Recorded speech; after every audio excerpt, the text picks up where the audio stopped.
was with the deceased, who apparently has hidden himself in the shack. They went into the shack with the purpose of taking some goods, and then they were accosted by the owner of the shack who arrived. And at that time, the owner of the shack then chased the other one, the deceased, which apparently was stabbed, and then was stabbed this on that one. The Special Investigating Unit has recommended that 38 Free State government officials face disciplinary action for their alleged role in irregularities related to the awarding of bursaries. The SIU has released the findings of its 3-year investigation into the controversial bursary scheme, which was marred by corruption involving government officials. The investigation found that the bursary program, introduced under former Free State Premier Ace Magashule, improperly awarded funding to several students. SIU acting head Leonard Lekgetho says officials in the provincial government must be held accountable. The SIU has made 36 disciplinary referrals against implicated officials, including human resource officer, administrative clerk, assistant directors, deputy directors and directors for contravening Public Finance Management Act and Free State bursary policy. He says some officials have also been referred to the National Prosecuting Authority. Evidence indicating the commission of criminal offence against 7 individuals has been referred to the National Prosecuting Authority for possible prosecution on charges including fraud, theft, money laundering. These referrals are not symbolic. They represent SIU's unwavering commitment to accountability. Proceedings at the Madlanga Commission have been slightly delayed after power went off at the Bridget Mabandla building in Pretoria. The witness testifying today is Durban-based crime intelligence officer Jabulani Duma. Duma is testifying from an undisclosed location via a virtual link with only his voice being broadcast. But earlier today, a senior officer told the Madlanga Commission that the thieves who stole 2 million rand worth of cocaine from a storage facility in 2021 have links to managers within the Hawks. KZN-based Hawks officer Carl Sander wrapped up his testimony in Pretoria earlier today. Sander has been testifying on the 541 kilograms of confiscated cocaine that was stolen in 2021 from the Hawks offices in Port Shepstone. While no one has been arrested for the crime that took place more than 5 years ago, Sander claims the people behind it are known. Commissioner, I think it will eventually come out that the suspects who stole the drugs are known. Say that again? The suspects who stole the drugs are known. Are known? They are known. Known by who? I was informed by Colonel Jacob personally who they are. But the links to the management are known. Management of DPCI? Correct, Commissioner. The links of the suspects who stole the drugs to the management of DPCI? Correct, Commissioner. Yes.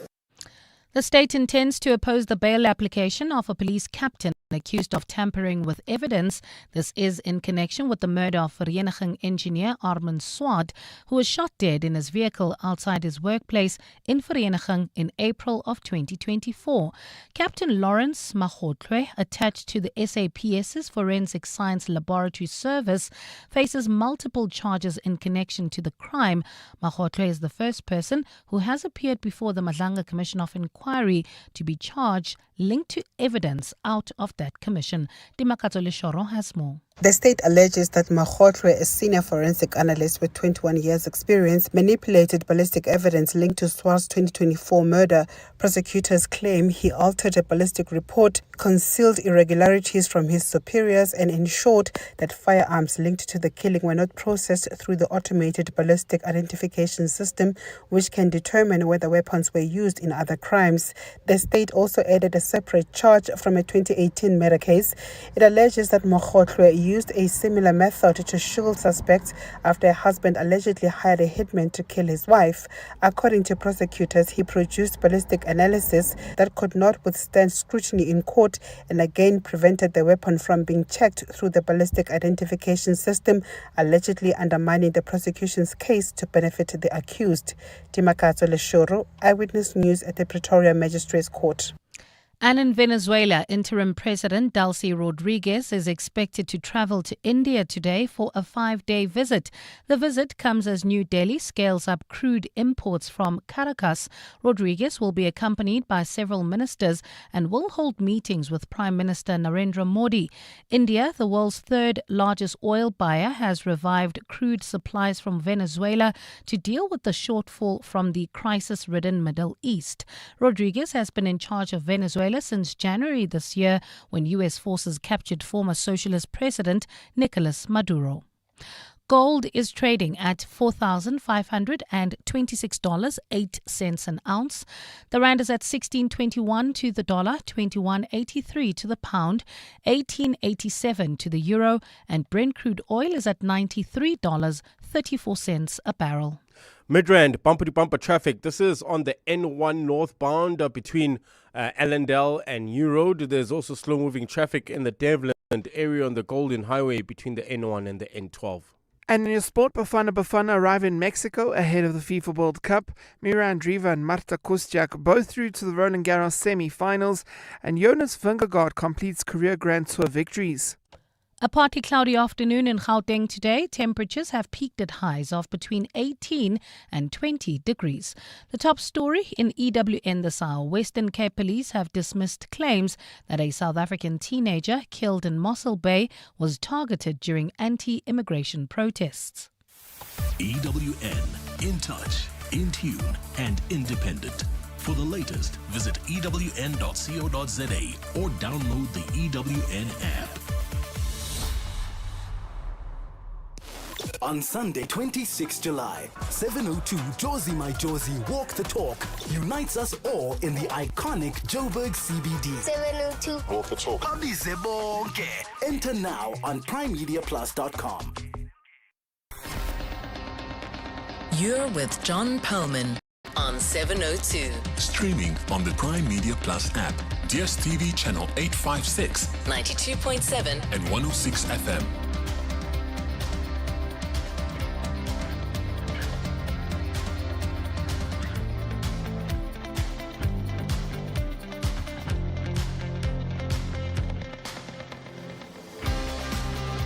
Very good afternoon, everyone. It's 9 minutes past 3 on Tuesday, the 2nd of June. This is 702 Drive with me, John Perlman. Wherever you're listening to us in 702 land, welcome to the show. How's your Tuesday been? How's it going? It is nowhere near finished yet, particularly for people who work in the evenings. Lots to talk about today. The country's debate around illegal and undocumented migrants is getting more heated, more fractious, but is it also starting to get a little bit more focused? President Cyril Ramaphosa had some things to say about this particular issue in Parliament today. Madam Speaker, we are strengthening border security, stamping out corruption in the immigration system, and closing the loopholes in fragmented immigration laws. We must be clear, however, every person in South Africa, whether they are citizens or foreign nationals, must respect our laws. They must also respect the rights of every person in our country, and our laws must be upheld. We must never give in to violence, to xenophobia, and to vigilantism. So that was President Cyril Ramaphosa speaking as part of his budget vote speech today in the Parliament. Debate on that is currently underway. We'll hear from our parliamentary correspondent Babalo and Denze a little bit later in the show about, firstly, what the President had to say and what others have had to say in response.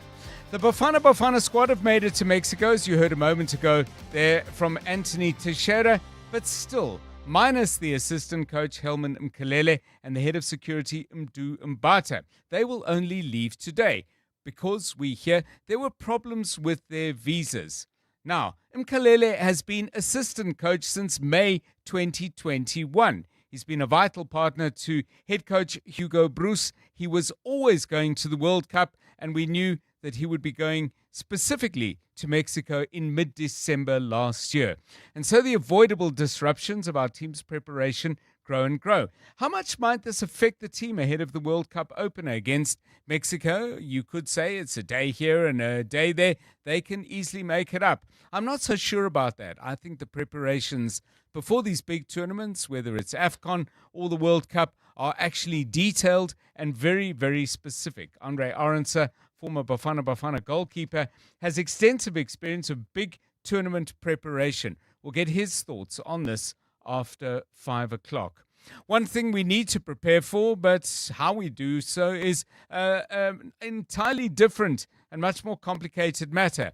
The United Nations has come out with new warnings around what is expected to be an extremely severe El Niño, and that could start affecting weather in this country, on this continent, and all the way across the globe from as early as September. So, what does this mean and what might be done? Professor Willem Landman, climate expert, joins us from the University of Pretoria after 4.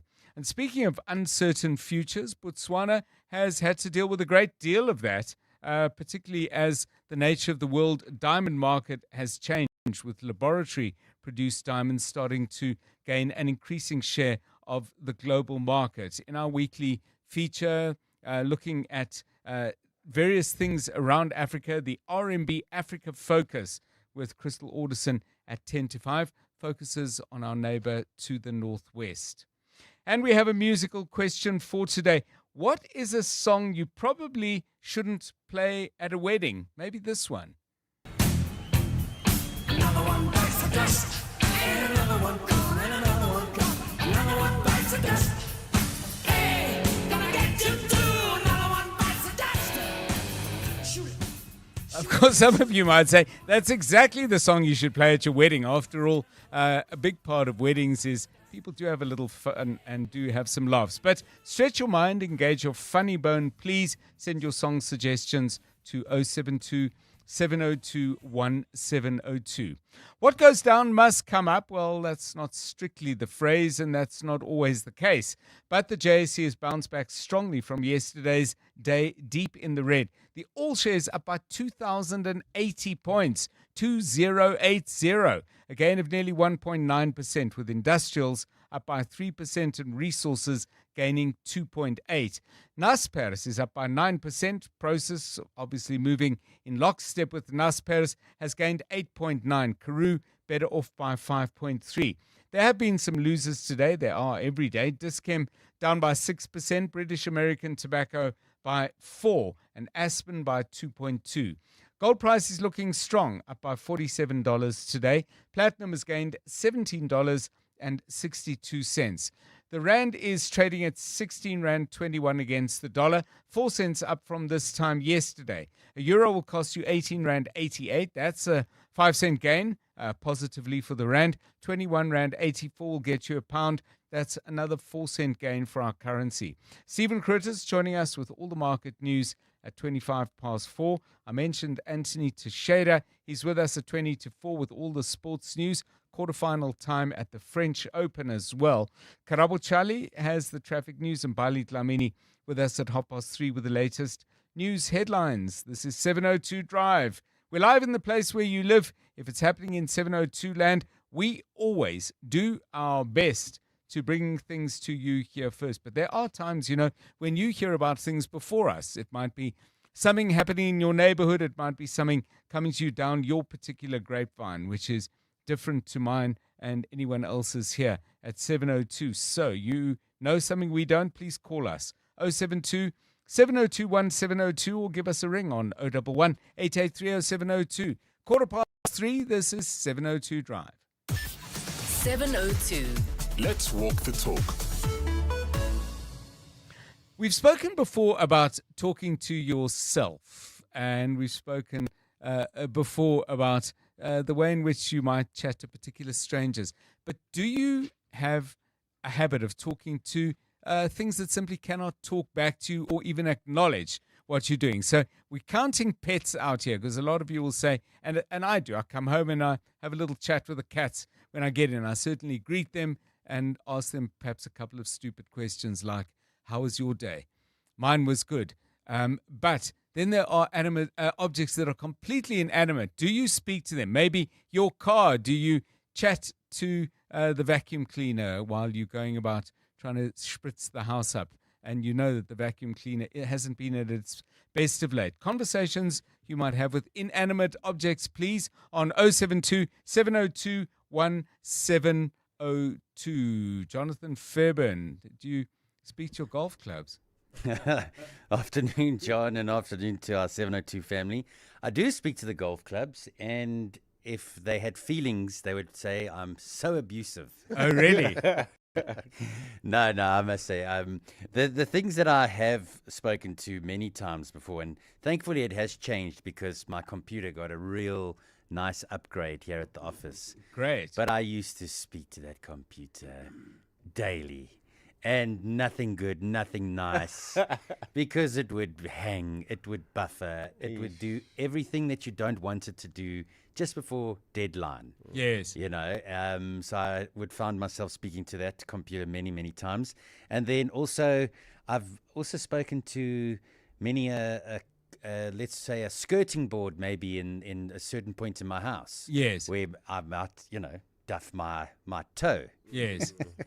And then you shout at it and you say, "What are you doing? Why are you in the way?" Yeah.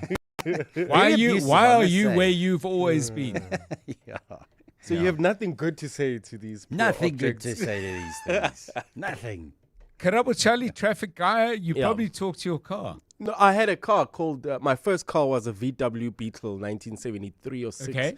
It was a Skorokoro, and every time when I left, I would just beg it to behave and get me Please to start. where. Please start. Exactly. Let's get going. And when I'm halfway, I'm like, "We're doing well, buddy. Let's go. And sometimes it'll let me down. I'm like, "Oh, man.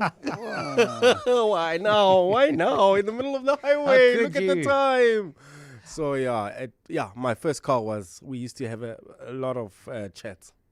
I for a while, until I realized it absolutely didn't work, I used to speak to my shares. So if I was online checking how my modest portfolio was actually getting on, I'll go, "Yeah, good one. Keep going there, buddy." And say, "No, man, what are you doing?" And then, someone would walk past and go, "Okay." Yeah. They'd take quite a wide detour away from my desk. But you can speak to Stephen Curtis. There are better ways of putting together a portfolio than chatting to the one you already have. So inanimate objects or things that you speak to. Maybe it's a car that you know is kind of on its last legs, but may just give you maybe 10,000 more Ks with a little bit of encouragement. Call us with those stories, please, on 011 883 0702 072 702 1702. Speaking of vehicles, how many of them are out there, and are any of them finding themselves in a bit of a jam? Karabo. Yeah, there's a bit of a jam. If you are heading towards a Centurion, there's an accident scene in Midrand. This is on the N1 northbound near New Road, causing huge delays. Actually, you can expect more than an hour delay in both directions between Olifantsfontein Road and the Patlu interchange. In Devland, there's also bumper-to-bumper traffic on the Golden Highway between the N1 and the N12, and in the Joburg CBD, heading towards Boyson's, traffic already heavily backed up on the M1 southbound between Killarney Benz and the Crown interchange. If you come across any other traffic issues, kindly WhatsApp us on 072 702 1702. The Midday Report. Weekdays, 12 to 1. Bafana, of course, jetting off to the United States. Tiseto Malepa, what have you managed to establish? Whose responsibility ultimately was it to get these visas? What we have established so far is that the team manager is solely the one to blame for the visa mess. There were debates about whether he should be removed from the position. What was decided ultimately? Yeah, absolutely, but they were worried about how FIFA may receive the change of a team manager at such short notice. And this is the same team manager who was responsible for the Tebogo Mokoena yellow card debacle as well. Yes, this is the same manager who was responsible for that. The Midday Report With Mandy Wiener. 12 to 1 on 702. 702. Get ready for a bigger and better Lotto National Lottery. This Tuesday, you have a chance to win a massive estimated 226 million rand total Powerball jackpot. That's 226 million rand that could change your life instantly. Watch it live Tuesday, 2nd of June at 9 p.m. You could become SA's next multi-millionaire. Yes, you. The National Lottery. More plays, more chances, more millions. Players must be 18 years or older. Play responsibly. The National Lottery is officially operated by Sizekaya.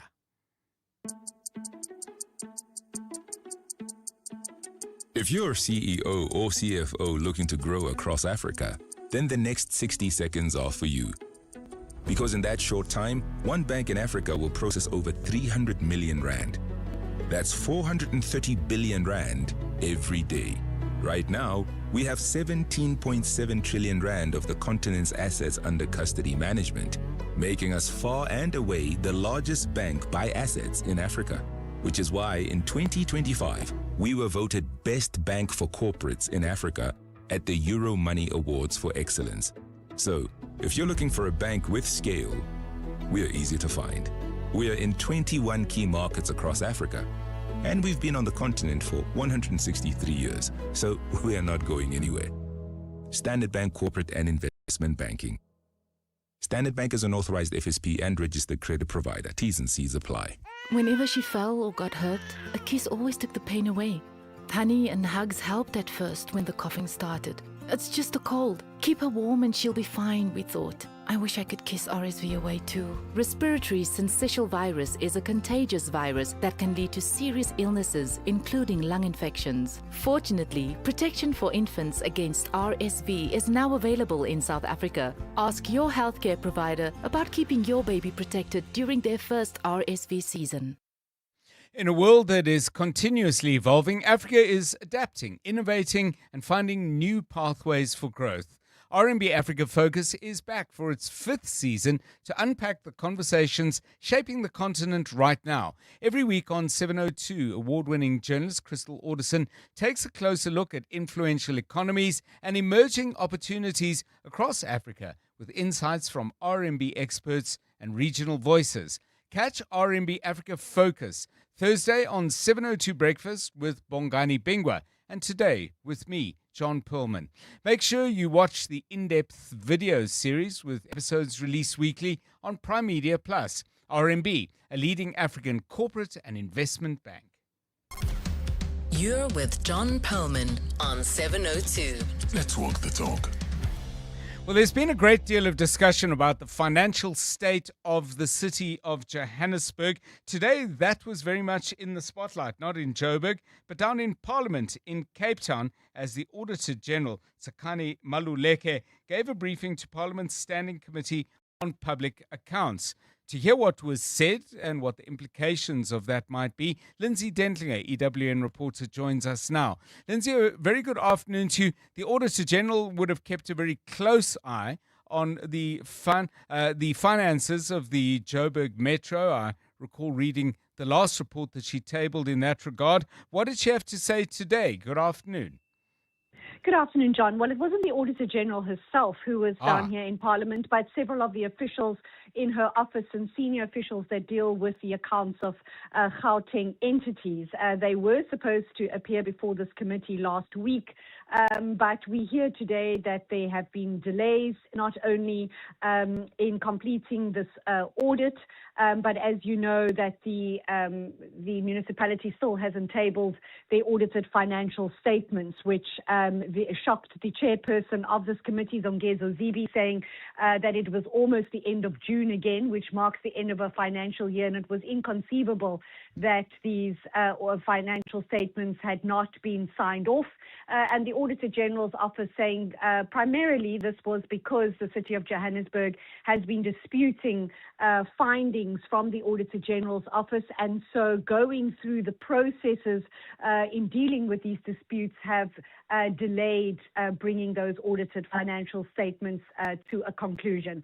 But in the main, John, we don't hear too much more of what you probably already know and what has already been reported by the media houses about the finances of the City of Johannesburg. But in the main, the Auditor General's office is saying that because these financial statements, that they cannot trust everything that has been put before them or that has been said by the municipality, but for which there is no evidence to back that up, that the council is really operating from what they call the basis of false assurances, about the true state of their financial health, and that includes tabling that unfunded budget last week. So, Lindsay, one of the things the Auditor General's office does when they release the state of municipalities' finances, whichever the municipality might do, if they're not doing well, they always set them tasks and they make very clear what steps need to be taken to actually improve the situation. Anything said about those tasks, but crucially, whether they believe the Joburg Metro and the people who run it are actually taking those tasks seriously? So in the main, it would appear from the Auditor General, they don't like to make statements about political maneuverings and wranglings and to give too much of an opinion about what kind of impact political matters are having on the city's finances. But they do give the impression that by and large, particularly the entities of the council, that they've really just been coasting along for more than a decade and show little effort in trying to get their entities to produce clean audit statements. So there is this weird anomaly, if I can call it that, that while the various entities, for example, City Power and Johannesburg Water, while they do or are able to produce unqualified audits, they never move to a clean audit capacity. And when you look at the city of Johannesburg on its own, it would technically produce a qualified audit. But because financial statements are consolidated together, they produce an unqualified audit. And that really has raised MPs' eyebrows. They were really pushing the Auditor General's officials to give some kind of opinion of whether they still believe the city of Johannesburg is a going concern because of the way in which these audits are conducted. But it is the feeling of officials from the Auditor General's office that management of the city of Johannesburg have really just been tardy in taking those to task who are responsible for the billions of rands in irregular expenditure and wasteful expenditure, and that the argument often is, well, these officials have left the city and so nothing is done about it. And so you don't get the impression from the Auditor General's office that there has been enough a will to take those to task who are responsible for much of the poor financial health that the city is in. Thanks so much. Lindsay Dentlinger, EWN reporter, joining us from Cape Town. The finances and the way the finances of the city of Johannesburg are actually managed front and center at the Standing Committee on Public Accounts. It's, doesn't sound like Joburg came out of that particularly well. And we did, on various occasions, ask for the MMC of Finance to come on the show. She was with Mandy Wiener yesterday. So if you want to have a listen back to that interview, please go to primemediaplus.com. 702. WhatsApp John on 072 702 1702. Hi, John. Little here from Centurion. I don't know if it's inanimate per se, but I guess it is. I guess it is because it's not a human. But I talk to ChatGPT. So all my AI tools, I talk to them. We have like serious conversations. They talk back. It's like having a best friend. And of course, you talk to your car, and I tell her how wonderful she is and how appreciative I am that she gets me from point A to B and she hasn't packed up. What an interesting topic. Hey, John, I speak to my plants, and they're not really inanimate, right? They're living. But I speak to my plants. And apparently when you speak to your plants, it helps them grow. I'm not sure if that's actually true, but I speak to my plants, and I have quite a few of them. So, yeah. Good afternoon, John and team. I was just watching you guys briefly on YouTube. It's so awesome to watch you on YouTube. Anywho, when I have not been home, even if it's just for a day and I've not been home, I come back and I'm like, hello, house, how has it been? But I really speak to my house when I go on holiday. I'm like, okay, house, you're going to be left on your own. Please take care of yourself, take care of everything. And when I come back, I'm like, hello, house, are you well? How has it been? So I greet my house. Yeah. So the question we asked you is, do you have conversations with the inanimate things in your life? So I'm not going to count dogs, cats, and any other pets because you do get a reaction from them. And it's a reaction, if you know the animal well enough, that will give you some sense of their state of mind as well and how you're coming across. But completely inanimate objects like your laptop or your light switches or whatever it might be. Give us a call on that. We've already got some great voice notes. Yours, please, on 072 702 1702. 29 minutes now to 4. Okay, time to catch up with what's happening out in the wider world. President Cyril Ramaphosa, as we said at the beginning of the show, addressing Parliament. Bali Dlamini has more details on that. Thanks, John. Good afternoon. The president has urged South Africans to buckle up and prepare for tougher economic times, saying global developments beyond government's control will slow down gains. Delivering the budget for the presidency in the National Assembly this afternoon, Ramaphosa says government has made gains in inviting investment to the country and improving its international credit rating. But he says the Israel-US war on Iran is likely to continue having a knock-on effect on cash-strapped South Africans. Lindsay Dentlinger reports. President Cyril Ramaphosa has provided Parliament with a status update on promises made in the State of the Nation address. He says the presidency is not an implementing department, but one meant to give strategic direction and to play a coordinating role to ensure service delivery. Ramaphosa says the presidency's sixth investment drive has yielded pledges worth 890 billion rand, many from domestic investors that will help to create more jobs.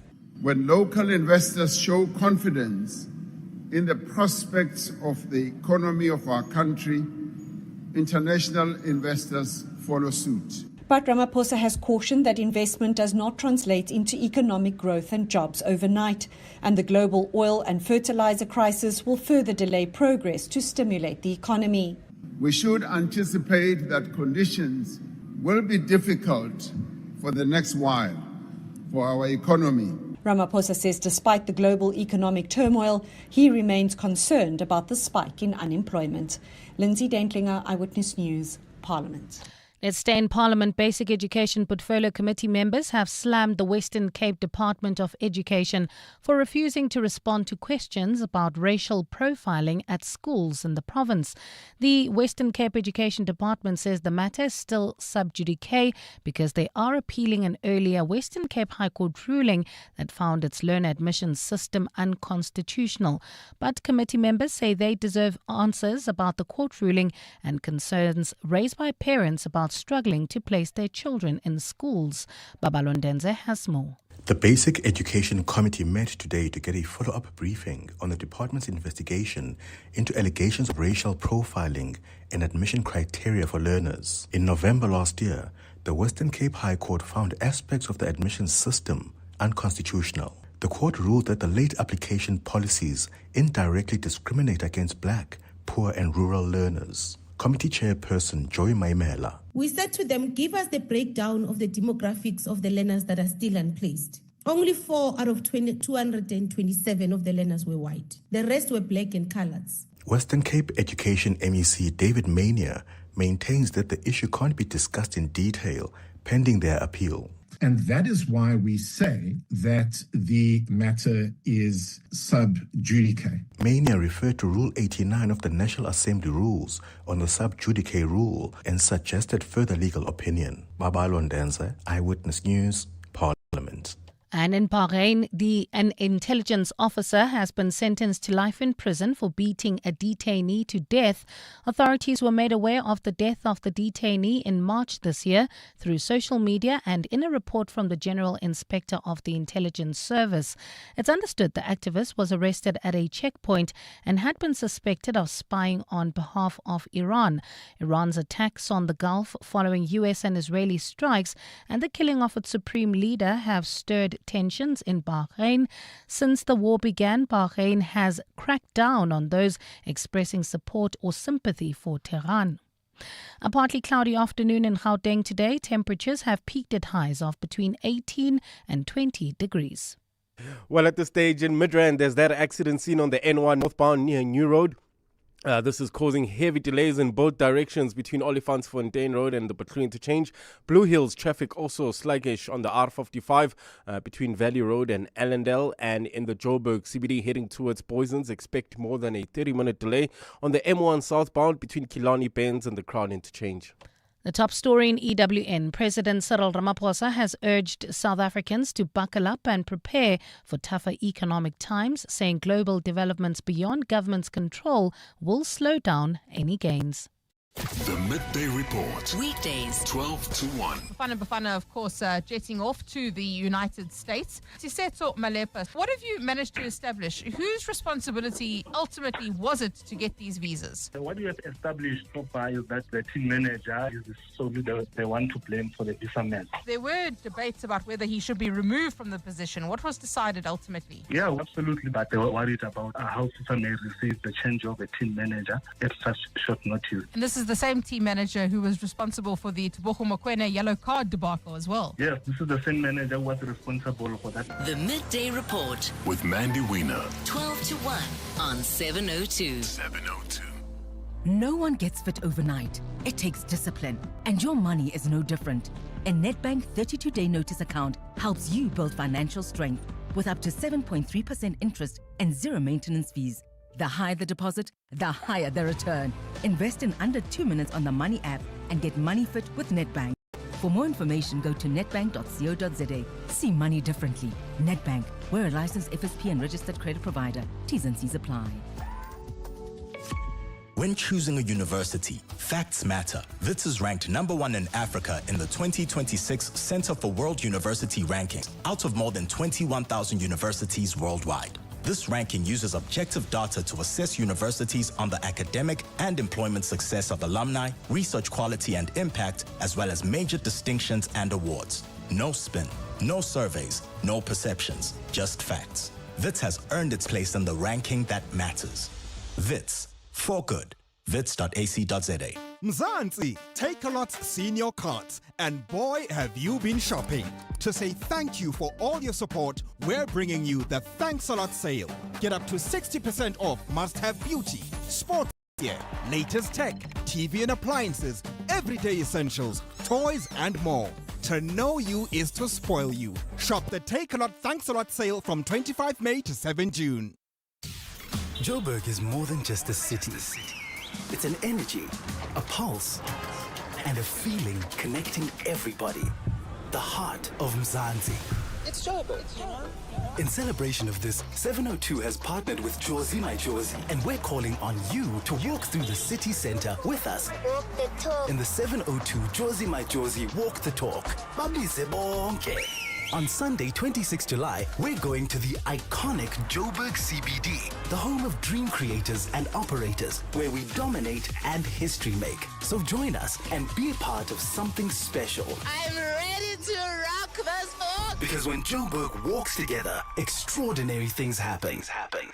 Enter now on primemediaplus.com and get ready for 702 Jozi My Jozi Walk the Talk this July, hosted by the City of Johannesburg. Walk with the people, for the people, for our Jozi. Babize bonke. Enter Walk the Talk now on primemediaplus.com. 702.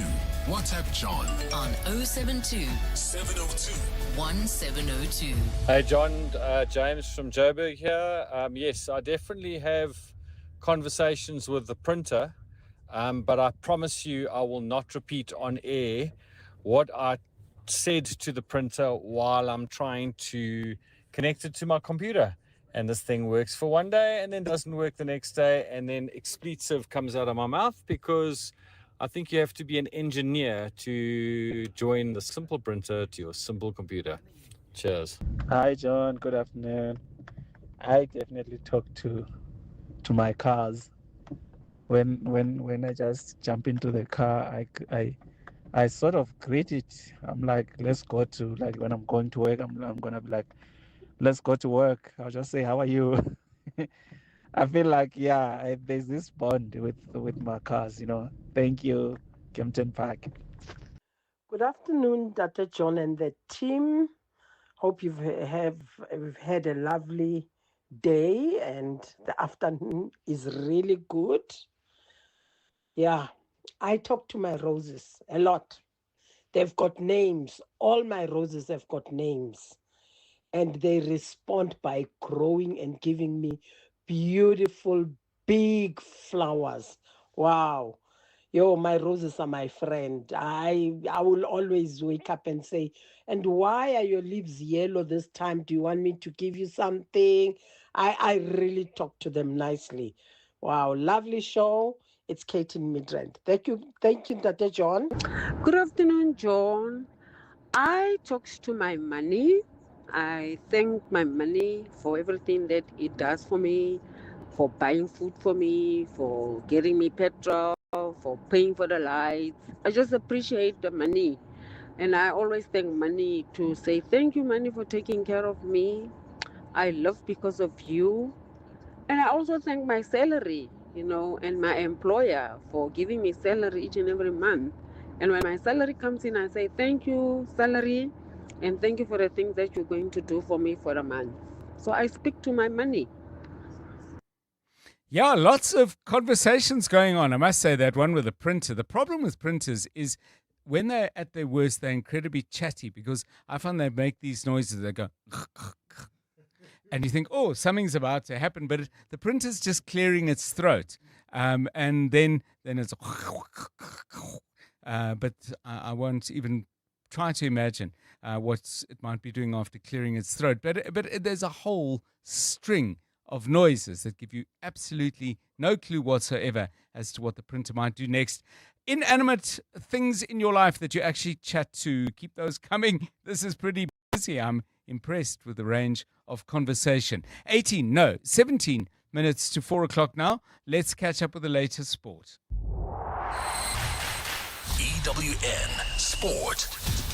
Anthony Teixeira, a day late. Bafana, 2 days late, the assistant coach. You've got details on that. Yeah, good afternoon, John. That's right. Bafana touched down in Mexico today as they continue their 2026 FIFA World Cup preparations. Assistant coach Herman Makalele, as well as head of security Mdu Mbata, will be joining the team after they've both obtained their visas. Speaking on 947's Anele and the club, Deputy Minister of Sports, Arts and Culture, Peace Mape, couldn't understand why the technical staff were missing their visas, because unlike the players who were selected last week, they knew where they were headed to the North American showpiece. Any other person who's giving support, it's given you are going. The day they qualified, that's the day when everybody was just supposed to sort themselves out. That's what the minister and the team that is traveling in DSEC did. We're even laughing that, hey, you will be reshuffled before the World Cup game starts.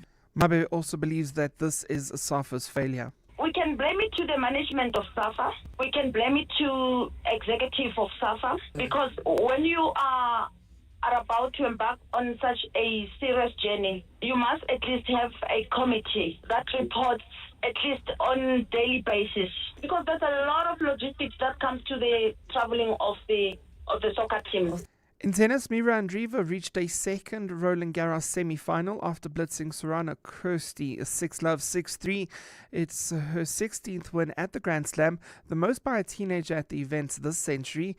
Andreeva is known for thanking herself after wins, and the 19-year-old explained where that all came from. At first that I said the speech, I just saw Snoop Dogg say it on, I don't know, wherever when he was receiving an award, so for the first couple of times, I kind of stole it just to, make a joke. But then after, I kind of realized that it's actually true. We also have to thank ourselves for the work that we do on the court and for how much we sacrifice and for how much we practice and for how much we work. We've also seen Marta Kuszczak became the first Ukrainian player to reach the Final Four at the Slam. She had a wobble in the middle of her quarterfinal, but came back strong in the third set to beat Alina Svitolina 6-3, 2-6, 6-2. And Jonas Vingegaard has become just the 8th rider in cycling history to win all 3 of the men's Grand Tours. The Dane added the Giro d'Italia, setting up a competitive Tour de France, which is set to begin on July 4th. Anthony Teixeira, Eyewitness News Sport. EWN Traffic. Thanks, Anthony. At 14 minutes to 4, this EWN Traffic is brought to you by GWM, class-leading vehicles that help you navigate your journey. Karabo Charlie. Yes, John. Well, at this stage in Midrand, we're still dealing with that accident seen on the N1 North near New Road. This is causing heavy delays in both directions between Olifantsfontein Road and the Batlu interchange. Blue Hills still in Midrand. Traffic sluggish on the R55 between Valley Road and Allendale. Devland heading towards Eldorado Park. Bumper-to-bumper traffic on the Golden Highway between the N1 and the N12. Traveling through the Joburg CBD heading towards Boysons. Expect about a 30-minute delay on the M1 southbound between Killarney Bends and the Crown interchange, while in Alexandra, that's heading towards Germiston. There's heavy delays on the N3 southbound between Marlborough Drive and Linksfield Road. For the latest traffic updates, you can also follow us on X at EWN Traffic. There's more EWN on air, online, and on the EWN app. Another fuel hike means more adjustments, like using every loyalty point just to get by. Okay, use the points first, then this voucher. Wait, I have a coupon on my app for the bread. And then I'll swipe the remaining R2, please. Don't let the fuel hikes restrict you. Get 5,000 Rand for fuel when you buy any GWM vehicle this month. Visit your nearest dealership or go to gwm.co.za to book a test drive. T's and C's apply. GWM. Go with more. You're with John Perlman on 702. Let's walk the talk. Anthony Teixeira, we were asking questions about inanimate things that you talk to. Some people chat to their cars. Usually there's a fair amount of begging going involved, like saying, oh, just get me home, brew, and I'll treat you to a pint of oil, or whatever it might be. Anything that can't answer back that you chat to. And by the way, pets do respond, so they don't do. count. I did try to luck myself out by saying pets, but John was like, nope, no. The thing that I constantly talk to are the games that I'm playing. So if I'm like playing a game, despite the fact that I'm controlling the character. Online games. Yeah. Video games. So despite the fact that I'm controlling the character, and this is my decisions or whatever, I will complain and moan at the character for not doing what it needs to do. So it doesn't matter whether it is like Tekken or if it's Pokemon or anything in between. Or FIFA is a great example, because it will always be like, Mbappe, why are you doing that? And that's not Mbappe, that's you, Ant. And that's sort of how I get my way through these games. Yeah. So you're kind of on the bench, manager. You know? Exactly. You're like a kind of an arms whirling Arteta kind of guy. Even though you're also on the field. Complicated, but interesting. 11 minutes to 4. Conversations you have with those things in your life that cannot answer back, but you do hope will respond. 702 Drive, it's 11 minutes to 4. John is on X. At John Perlman. Still to come on 702 Drive. Now, we've heard before in a number of conversations. I know that Stephen Curtis had a really interesting interview on this a little while back. Well, on a range of agricultural issues with Wandile Sihlobo. If you missed that, you must go on to the Prime Media Plus site and listen back. Fascinating stuff. But in that conversation, issues around a looming El Niño coming up. And El Niño is a weather phenomenon that affects global climate a great deal, tends to make things way, way hotter. We're going to talk about that a little bit later at about 10 minutes past 4, not with one dealer, but with Professor Willem Landman, who's joining us from the University of Pretoria. The United Nations has just put out a series of new warnings around the upcoming El Niño, which they say could start making a big impact on the planet from as early as September. That's coming away at 10 minutes past 4. It's 10:02. Drive home with John Perlman on 702.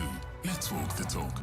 Well, let's focus our attention once again on Parliament. We heard Lindsay Dentlinger earlier saying, giving us a sense of what the Standing Committee on Public Accounts had to say about the finances of the city of Johannesburg. Not particularly complimentary, I think it's fair to say. Also going on in Parliament and currently underway now is, first of all, President Cyril Ramaphosa delivering his budget vote, and now the political parties, particularly the opposition, are responding to that. This is what's now called the budget debate. But let's go back on the budget speech itself, the presidency budget speech. Let me be more precise, and welcome to the show. Our other EWN colleague down in Parliament, Babalo Ndenze. Very good afternoon to you. Babalo, the President's speech obviously ranges quite far and wide. One of the things I understand the President spoke about was issues around illegal immigration and undocumented migrants. And he made a couple of points in that regard, I believe. Yes, indeed. It's the obvious talking point at the moment, across the country, John. So the president definitely touched on this matter. And he says basically that, when it comes to immigration, a regulation of migration can help drive economic growth. So he's calling for this to be better regulated by Home Affairs, the Border Management Authority, and other, state players to, make it regulated. And he says if this happens, this will be beneficial to the country. And he says there needs to be a stamping out of corruption in the immigration system, as well as closing all loopholes when it comes to immigration laws. Now, there are various, loopholes with regards to immigration laws. One of these loopholes is the inability for the state, for example, John, to deport the 27,000, foreigners in the country's prisons back to their countries of origin, because our laws don't cater for this, the Correctional Services Act and other pieces of legislation. So he's referring to loopholes such as that one. And Yes. he's also saying that, prosecuting employers who violate our labor laws. We know that a lot of employers, during these raids that we've seen by the Department of Home Affairs in other parts of the country, where a lot of illegal or undocumented, foreign nationals are employed at these construction sites and other different businesses. And he says this is going to be targeted as well, and these employers are the ones who are actually complicit in this, and they will also be, taken to task for violating labor laws, and also stamping out corruption in general, at Home Affairs, and, ensuring that people respect the country's laws. But he also put his foot down as far as violence is concerned, and he says people must never give in to violence and xenophobia, as well as vigilantism. And, Yes. he's basically addressing these different groupings in the country that are taking this upon themselves to address, as opposed to the country's authorities. So that's basically his main message when it came to the immigration question, John. So, Babalo, I'm looking up, and a good number of opposition politicians have already had their opportunity to respond. Where is the president getting the most heat? On what issue? He's getting a lot of heat in the criminal justice system. The South African police have been a great focus from the members, as well as immigration as well. But on law enforcement and, the criminal justice system, he was called out by the MK parties, Litchfield Chabalala, George Mikalakis of the DA. He's the DA's parliamentary leader, saying that South Africa has a crisis within South Africa's criminal justice system. And this is not merely a departmental failure. It's far more widespread and wide-reaching. It's a failure of governance, says Mikalakis. And he says it strikes at the heart of the state's most fundamental obligation to its people. And he's basically giving the president some suggestions on how he can go about, correcting this. He says if the administration of Ramaphosa, the GNU, is serious about changing the trajectory of the country when it comes to this, they need to start restoring faith in these public institutions. This would be the police, the prosecuting authority, and other, law enforcement agencies. And we need to, basically capacitate these institutions and restore the faith in the public. And he says, on average, 58 South Africans lose their lives every day to violence. So this is another big point that he's raising. And he says the president and his administration needs to do a bit more to make South Africans feel safer. But, your parties like the Patriotic Alliance also making some contributions, and, they're also focused mainly on immigration, and they're saying that they won't change their position. As much as they support the budget of the president, Vote 1, they don't really agree with him on issues around immigration. He says that the party says that, their slogan, Abahambe, or they must leave, just to loosely translate it. They won't change that position, and, the country needs to do better as far as enforcing immigration laws. But the party will continue calling for South Africans and all undocumented foreigners especially should basically leave the country, John. And Babalo, just finally on the economy, we heard earlier in the bulletin with Mbali Dlamini some excerpts of the president saying, "Buckle up, this is going to get difficult," and really imploring South Africans to try and weather the storm. Did he give any indication, though, of ways in which government might try and help the poorest? Well, I think some of the suggestions or the ways government has already helped the poorest of the poor is, basically not, implementing the fuel levy increase that was announced by the finance minister earlier this year. We know this has been held in abeyance, while there's this, spike in the fuel price because of the unrest in Iran and the Middle East and the Strait of Hormuz. So the president saying we are in for a rocky ride, but, the country will be working hard to ensure that the poorest don't suffer the most. He did touch on some positive economic news. He says, tourism, for example, arrivals are up more than 12%, but there is a concern about the decline in employment. So he says that, there is a lot that the country can still do, but there are some positives that can be taken, especially in the tourism sector. Thanks so much. Babalo Ndenze, EWN reporter, on the line to us from Cape Town. Keeping an eye, by the way, on that debate around the president's budget vote. And if anything of significance happens, you can be sure Mbali Dlamini will, together with Babalo Ndenze, pick that up and share it with you. Next news bulletin coming up at 4. Aubrey Masango. Weekday evenings, 8 to midnight. Where is the initiative at this point in the fight against FMD? We've vaccinated between 3.3 million, much less than what we need to do of the 24 million doses that we need to get done by the end of the year. We are not close to getting herd immunity. The man is delusional. He's sitting with an excess of 10 million doses of vaccines in fridges. Francois Rousseau is the CEO of the South African Agriculture Initiative. Aubrey Masango. 8 to midnight on 702. 702.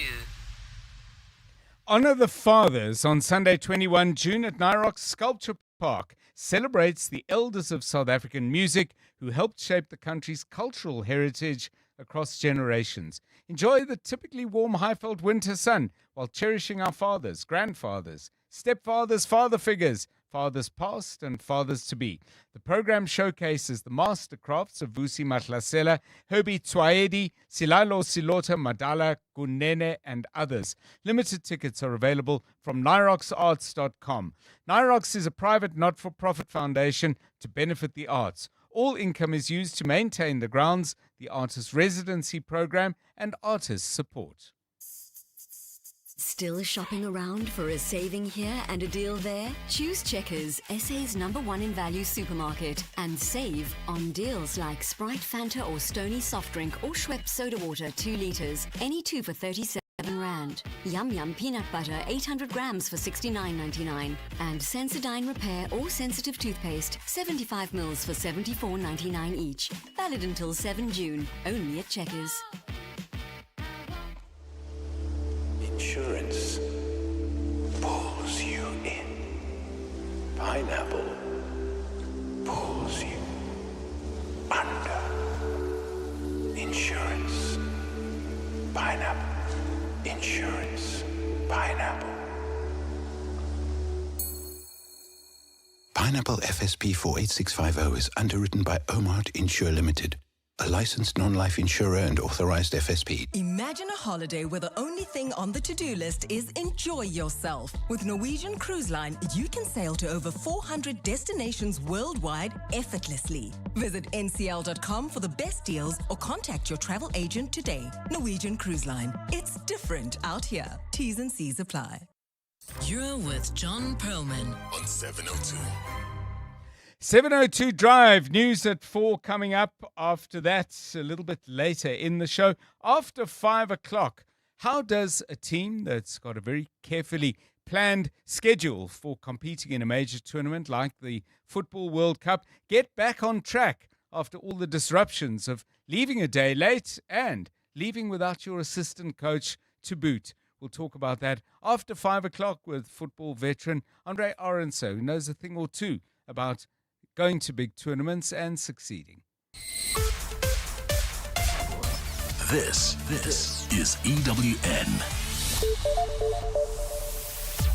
Ramaphosa warns against violence amid tensions over illegal migration, and the NPA not giving up on its case against Joburg senior official Themba Matibe.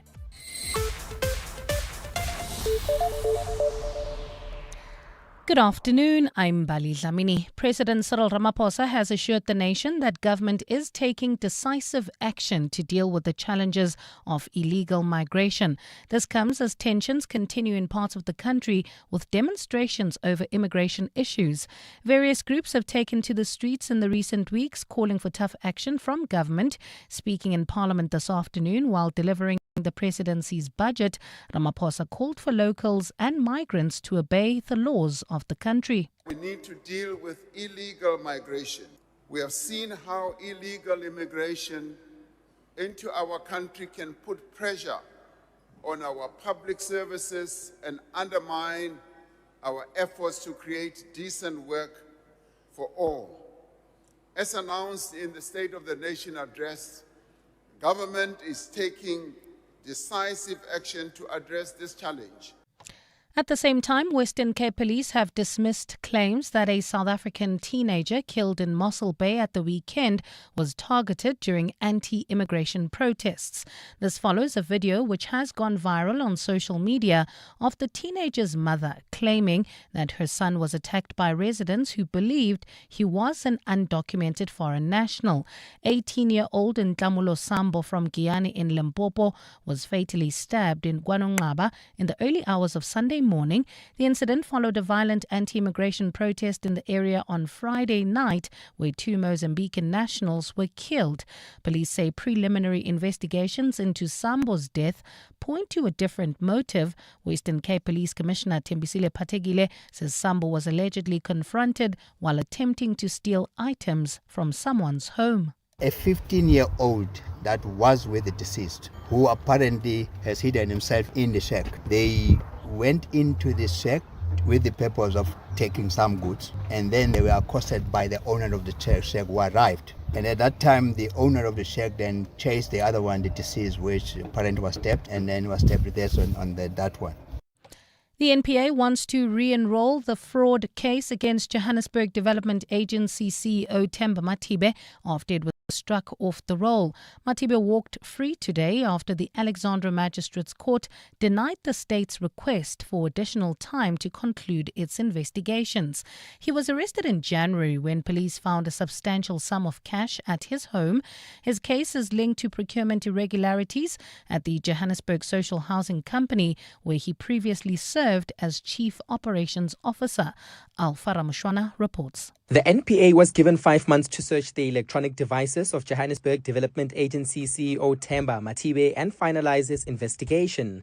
When the matter returned to court today, the state requested more time. However, Magistrate Reina Boshoff rejected the application and struck the case off the roll. It seems like we arrest first, then we do the investigation. And that's why I gave a long remand for the state, almost 5 months, to finish its investigation. But NPA spokesperson Abram Motlatlole says this is not the end. The NPA is working closely with the police to expedite the outstanding investigations following the decision of the Alexandra Magistrates Court. The NPA also says it's concerning that no formal inquiry was made to ascertain the reasons for the delays. Alpha Ramshwana, Eyewitness News. The Special Investigating Unit has recommended that 38 Free State government officials face disciplinary action for their alleged role in irregularities related to the awarding of bursaries. The SIU has released the findings of its 3-year investigation into the controversial bursary scheme, which was marred by corruption involving government officials. The investigation found that the bursary program, introduced under former Free State Premier Ace Magashule, improperly awarded funding to several students. SIU acting head Leonard Lekgetho says officials in the provincial government must be held accountable. He says some of the officials have been referred to the National Prosecuting Authority. Evidence indicating the commission of criminal offence against 7 individuals has been referred to the National Prosecuting Authority for possible prosecution on charges including fraud, theft, money laundering.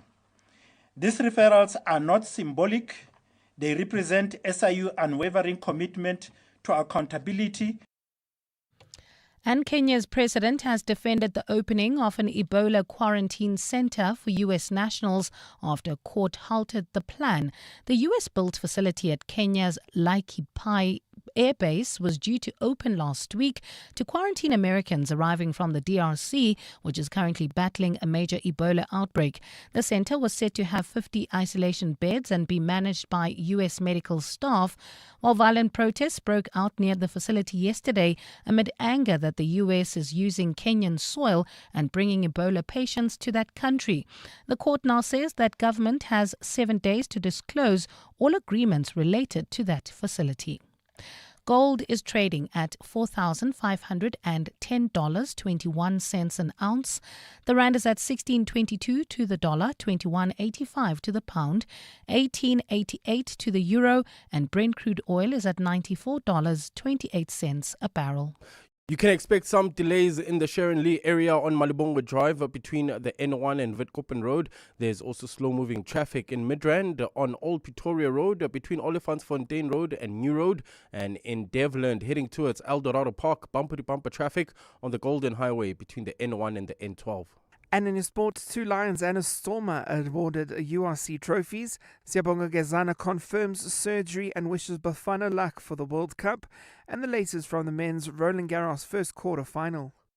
A fine Wednesday in store for Gauteng tomorrow. Johannesburg drops to overnight lows of 7 degrees, peaking at 21. Pretoria 8 and 22, and Vereeniging 3 and 20 degrees. The top story in EWN this hour, President Cyril Ramaphosa has assured the nation that government is taking decisive action to deal with the challenges of illegal migration. EWN, in touch, in tune, and independent. For the latest, visit ewn.co.za or download the EWN app. Visit primemediaplus.com to enter 702 Josie My Josie Walk the Talk. Hosted by the City of Johannesburg. Walk with the people, for the people, for our Josie. For Joburg, by Joburg, in Joburg. Bamise bonke. 702. Drive home with John Perlman. John Perlman, 3 to 6 p.m. On 92.7 and 106 FM. Let's walk the talk. 702 Drive. It's 8 minutes past 4 on this first Tuesday in June. Delighted to have you with us. Thanks so much for spending time with us right here on 702 Drive. We're with you all the way through until 6 o'clock. Coming up shortly, we're going to take a closer look at the weather. No, not really the weather. We're going to take a closer look at climate and a significant threat that the World Meteorological Organization has been highlighting over the last couple of days, together with the United Nations, warning that we are headed for a very severe El Niño phenomenon indeed. Now, El Niño is a weather phenomenon. It doesn't happen every year, but when it does, it has a massive impact on global temperatures, but also on rainfall patterns. The impact could be felt, according to these two bodies, as early as September this year. What are the implications for South Africa directly, i.e. on the temperatures and rainfall patterns we might experience here?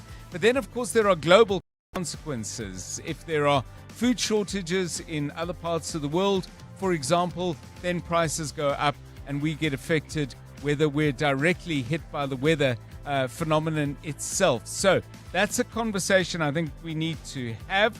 We'll have it with Professor Willem Landman, who is involved with meteorology at the University of Pretoria.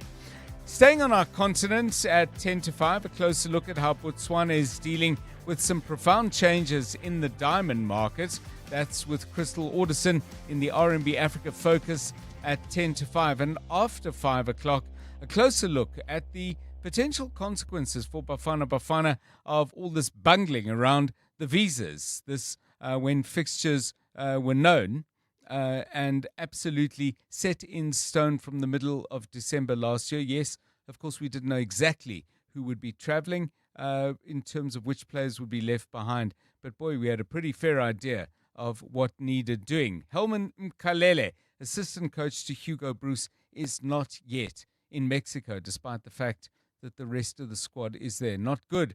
Andre Aronson played in the World Cup for South Africa in 2002. He knows a thing or two, and 3 and 4 probably about preparing for a major tournament like a World Cup and the importance of making maximum use of every hour, even if you use that hour not to do very much. He's with us after 5 to share his thoughts about the possible implications. It's 11 minutes now past 4 o'clock. 702. WhatsApp John on 072 702 1702. Hi, John. This is Titus Staffontin. Listen, John, I'm not the type that talks to inanimate objects better. I enjoy listening to my daughter talk to her Barbie doll and her toys. You know, oh, John, it's very heavy. Hey, John and team. Karabo here. I speak to my car. It's a van. I'm a solopreneur, depending on the season. But yeah, being self-employed, this car is not just taking me from A to B. He's actually my business partner. I've named him Lekloto. So we talk. We have executive meetings, strategic meetings as well. We plan for the day, plan for the week. I always involve him. I thank him. I get his permission to carry big loads with him, depending on the work, or if it's a light load, or if I'm going to be carrying some of the gents that are going to be working at the back. So, yeah, he's my mobile billboard because he's all branded and stuff. I like him. He's my partner. So, yeah, we have executive meetings. We don't just talk. Hi, John. This is Eugene from Randburg. Just found out today that the new lottery company that's taken over has doubled the price of the tickets. I wonder under what instruction or what made them decide on that. I think everyone is pretty happy with the old price, and now suddenly, boom, double the price of a ticket. That's wonderful. Good news for the new owners, because they'll get twice as rich, twice as quick. Thank you. Yeah, I don't think any instructions involved. The lottery is run by the new operators, and they would have made that as a business decision. Twice the price may not necessarily make you twice the money. Some people might buy fewer tickets. Some people might decide they don't want to buy tickets at all. But crucially, if people buy fewer tickets, maybe your chances of winning something increase. I mean, there's so many variables involved in this. Very interesting indeed. Talking about business meetings in your car, when people say, I'm going to be on Zoom, that particular caller in Zoom, or something that goes Zoom at the very least, while having those business meetings. A couple of people responding to the SAFA issue that we've been highlighting, and this comes from Legion, who says, hearing that no action will be taken against SAFA leaders because of government interference rules is devastating. It means Danny Jordan and his inner circle can continue running the association like a backyard spaza shop with total impunity. As it stands, he's virtually guaranteed to win election after election, and our football will continue to suffer. The point I would take issue with there, Legion, not for the first time on this show, is if everything was run like a spaza shop, we might be in much better shape in this country. My understanding of spaza shop owners, and if you're one or you're the child or family member of one, is they get up really early. They work incredibly hard. They price their goods accurately and carefully with the market very much in mind. They spend only their own money, and they don't spend money that they don't have unless they're investing it in a bid to grow. So if we were to say your business is run like a spaza shop, SAFA is run like a spaza shop, I would consider that to be a compliment. That said, I've never run a spaza shop, but boy, do I respect those men and women who get it together every single day and grind out a living, not just for themselves, but others. If you own or run a spaza shop, by the way, if I'm romanticizing too much the work you do, please do give me a call, but I don't think I am. 4:15. EWN Traffic.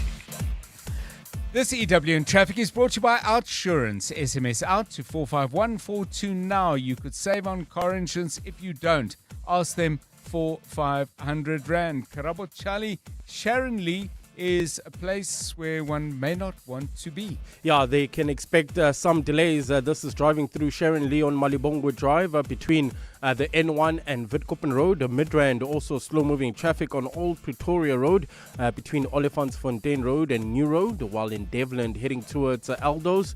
There's bumper-to-bumper traffic on the Golden Highway between the N1 and the N12. Driving through the CBD heading towards Boysons, heavy delays on the M1 southbound between Killarney Benz and the Crown Interchange, while in Alex heading towards Germiston, traffic congested on the N3 southbound between Marlborough Drive and Linksfield Road, and finally in Irene, traffic is a bit sluggish on Napiers Drive approaching Main Road. If you come across any other traffic issues, kindly WhatsApp us on 072 702 1702. There's more EWN on air, online, and on the EWN app. Things people stress about in traffic. Number 48. Did I upload the updated version of the presentation? Oh, the anxiety. Well, with the Outsurance Pointsman on your route, at least the traffic is one less thing to stress about. The Outsurance Pointsmen have been easing traffic congestion so we all get to where we need to be quickly and safely for the past 20 years. With Outsurance, you really always get something out. In partnership with 702. Outsurance is a licensed insurer and FSP. 702 Afternoons. With Lebohile Maboja, 1 to 3 p.m. I'm trying to think if financial abuse falls into this category because usually we speak about financial abuse in the context of an intimate partner relationship. But I'm thinking, I saw a young woman who was sharing the story of how when she was growing up, she had to ask permission for sanitary pads and things like that. Like everything would get locked away. I don't know if financial abuse falls in there. It also falls in there because remember, children do not own anything. So whatever that they need, they ask from you. So if you deprive them, that is also abuse. Social worker at Kids Haven, Shiluva, Niño. 702 Afternoons. With Lebohile Maboja. Let's walk the talk. I'm Samela Kelpoy, an actress and a mum. Do you know what's in your cupboard? I've been trying to be intentional about the food I buy and keep in my cupboard. Unhealthy packaged foods can lead to hypertension, heart disease, and diabetes.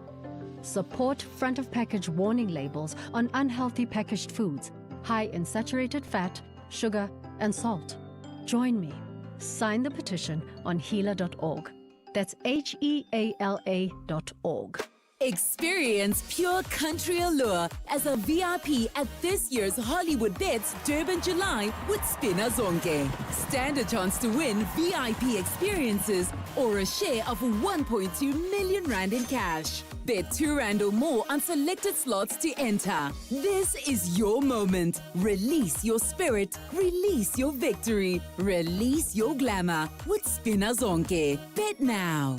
T's and C's apply. Hollywood Sportsbook is a licensed betting operator. No persons under the age of 18 years are permitted to gamble. Winners know when to stop. South African Responsible Gambling Foundation toll-free counseling line 0800 006 008 or WhatsApp help to 076 675 0710. Ask yourself, what matters most?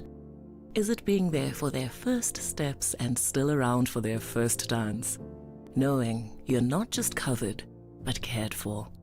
Bonitas goes beyond benefits and claims. We're in your corner for what matters most. Bonitas, medical aid for South Africa. Voted #1 medical aid in the Ask Africa Orange Index Awards for the 2nd year running. Visit bonitas.co.za and find your plan. My name is Richard Sutton, and I'm the host of the podcast Shift Happens. This podcast is about you and the seasons of growth, change, and transformation that shape who you become. My guests are people who have walked long, difficult roads and along the way developed the tools and skills they needed not just to survive, but to thrive and make a real impact in the world. So if you're feeling stuck, uncertain, or searching for what's next, this podcast is for you. Welcome to Shift Happens. Now streaming on primemediaplus.com, the Prime Media Plus app, Spotify, and Apple Podcasts. You're with John Perlman on 702. Let's walk the talk. The World Meteorological Organization today has warned that the world must prepare for the imminent return of El Niño and the fundamental weather extremes that phenomenon always brings. Temperatures rise substantially, rainfall diminishes in some places and becomes extreme in others. El Niño, we've spoken about it before. Time to talk about exactly what the implications might be for South Africa. And for this, we're joined by Professor Willem Landman, who's a meteorologist at the University of Pretoria. Prof, welcome and thanks so much for giving us your time. If the WMO is saying El Niño is coming, do we need to accept that it is, or could anything happen that might mitigate this? Good afternoon to you. Good afternoon, and thank you for the opportunity to talk to you about El Niño. Now, when the WMO says something, we have to pay attention, of course. Yeah, okay. But the South African climate community has been watching this event developing, and we've known now for a few months that there's something happening, and our forecast models are showing that this is likely to become a very strong event. There's almost a certainty that there's an El Niño coming. Its consequences, presumably they are different depending where you are in the world. If we look at South Africa specifically, what are the likely effects on us directly? We'll then look at obviously the implications of perhaps crop failures in other parts of the world, rising food prices and so on. But directly in terms of climate in Southern Africa, what should we be bracing ourselves for? Okay, historically, when there's an El Niño event, especially during strong events such as the one that we're expecting, we normally see below normal rainfall totals. That means that the season is effectively dry. Doesn't mean we don't get any rain. We don't get a lot of rain, and it's often days in between before we get rain. So it has definite negative impacts for agriculture. The other problem with El Niño events is that we normally see higher temperatures than normal. Mm-hmm. And it actually exacerbates the climate change warming signal that we are already experiencing. So during El Niño events, typically it's going to be warmer and drier. But we know with quite a good amount of certainty that there's an El Niño coming. But we still are a bit far away from the midsummer season. Right. Before we can actually say how the atmosphere is going to respond to this El Niño, because like you have correctly stated before, each El Niño event is different to the previous ones, and also its impacts is not exactly the same every year. So we need to use our climate models to see how the El Niño's impact will be over South Africa, but it's a bit early still to Yes. say for sure what will happen. But historically, when there's an El Niño event such as a strong one that we are seeing at the moment, there's an enhanced likelihood that it's not going to be a great season for agriculture, for example. Does an El Niño event last for I shouldn't use the word fixed, but is it for a defined period, or can it be prolonged and protracted in its impact? No, we can have consecutive El Niño events, and we can also have consecutive La Niña events. Yeah, So right. that's always possible, but we are not very good at predicting this event more than a year ahead of time. In fact, we can actually say with quite a bit of certainty only by the time we reach the winter months, which is now. 2 years ahead of time is something that we aren't really very good at. So we can't really say if this coming El Niño will be followed by another El Niño event. We don't know. But the coming one may be bad enough. If we look at other parts of the world and the potential impacts there, let's broaden the consequence map, if I can call it that, Prof, to, for example, rising global food prices or scarcity of certain impacts and so on. What countries and what regions of the world should we be paying close attention to as this El Niño unfolds? Now, that's a very important question. The El Niño event has different impacts globally. It's not every part of the globe that's impacted by El Niño. But, for example, areas such as Southeast South America, they actually want El Niño events. That means that they normally get good rains. Right. Equatorial East Africa also wants to see El Niño events. They also get good rain there. So I don't know how much we import or export to places like Central Eastern Africa or to Southeast South America, but they're also grain-producing areas. So there may be extra food supplies available if we have deficits because of the droughts associated with this coming El Nino. There may be other areas that actually flourish under an El Nino event such as the one that we are expecting. Prof, just if we could go right back to the beginning, because I probably should have asked you this as my first question. My understanding is that if you understand El Nino's origins, you look at the oceans. But what exactly is happening there, and why does this cause climatic shifts of such profound consequence? Now, that's also a very important question. One should always remember that this area over which these events occur is a massive area. You can actually fit Africa into that part of the Pacific Ocean when these events occur. Right. So it's a very closely connected evolution between sea temperatures and deeper sea waters, as well as the atmosphere above that.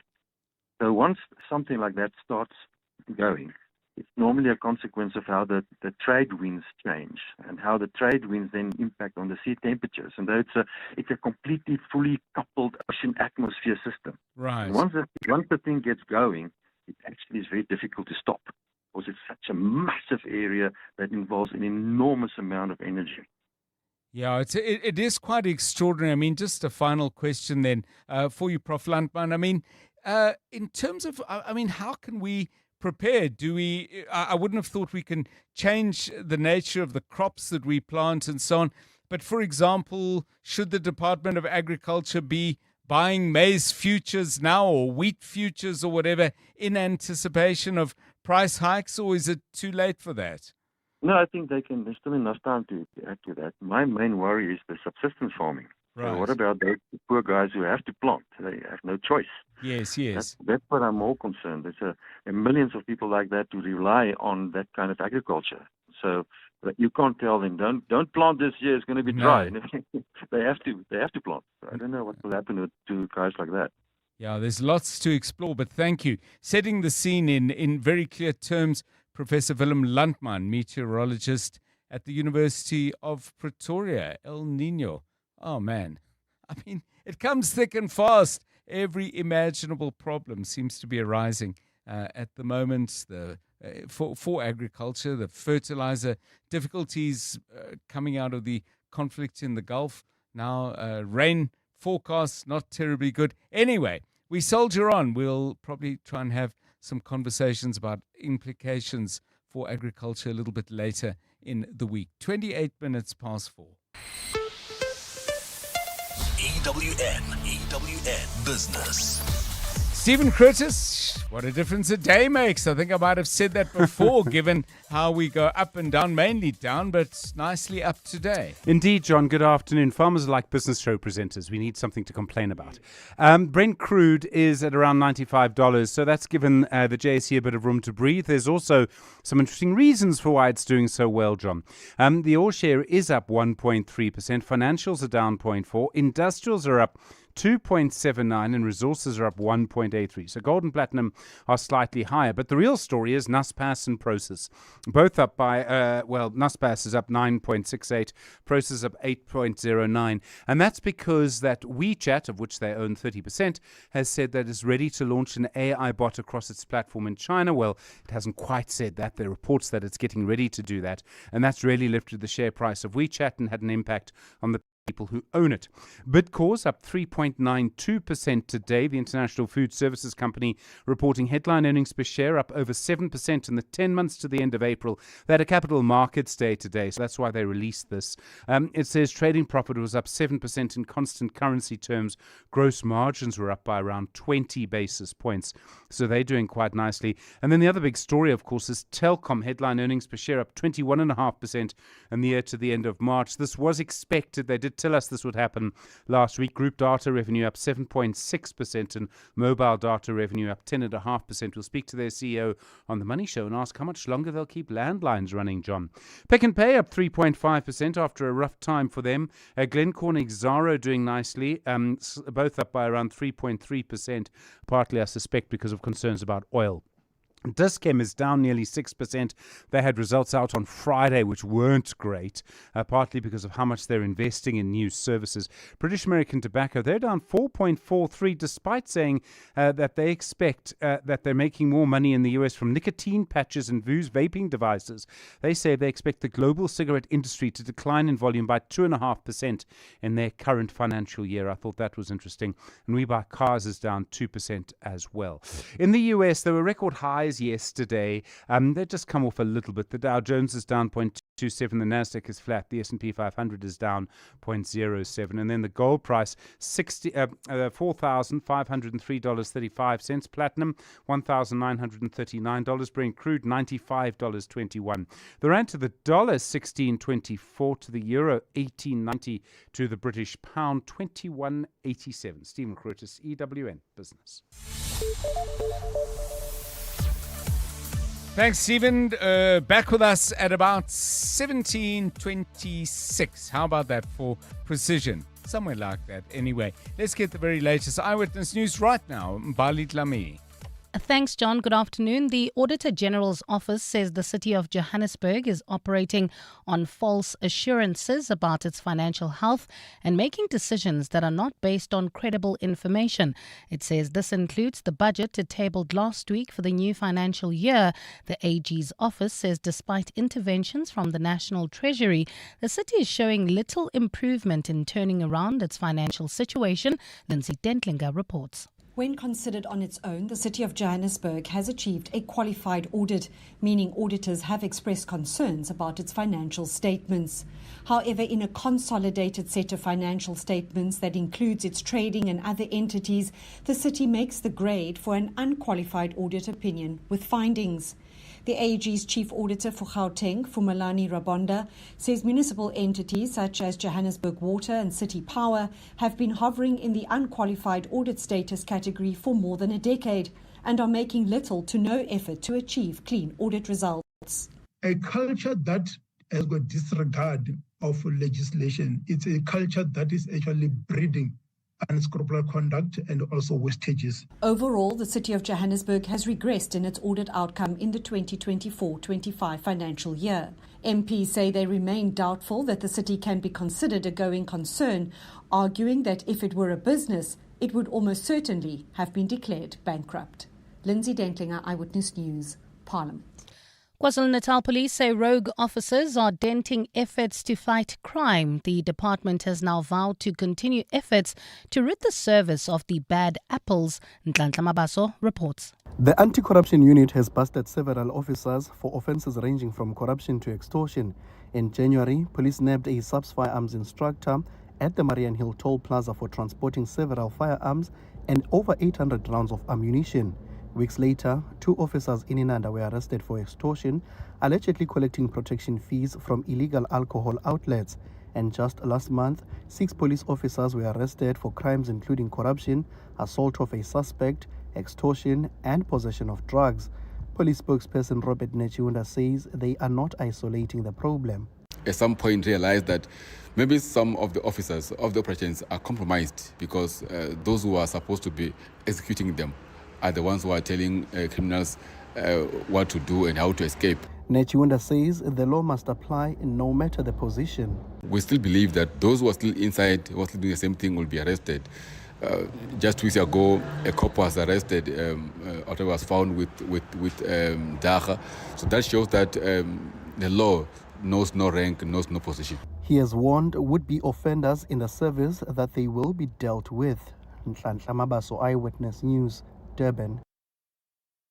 And in Venezuela, interim President Delcy Rodriguez is expected to travel to India today for a 5-day visit. The visit comes as New Delhi scales up crude imports from Caracas. Rodriguez will be accompanied by several ministers and will hold meetings with Prime Minister Narendra Modi. India, the world's 3rd largest oil buyer, has revived crude supplies from Venezuela to deal with the shortfall from the crisis-ridden Middle East. Rodriguez has been in charge of Venezuela since January, when U.S. forces captured former socialist President Nicolas Maduro. A partly cloudy Wednesday in store for Gauteng tomorrow, lows of between 3 and 8 degrees and highs of between 20 and 22. Sharon Lee expects some delays on Malibongo Drive between the N1 and Witkoppen Road, while in Midrand we still have slow-moving traffic on Old Pretoria Road. That is between Olifantsfontein Road and New Road. And in the Alex area heading towards Germiston, traffic remains congested on the N3 southbound from Marlborough to Linksfield Road. The top story in EWN, the Auditor General's office says the city of Johannesburg is operating on false assurances about its financial health and making decisions that are not based on credible information. The Midday Report. Weekdays, 12 to 1.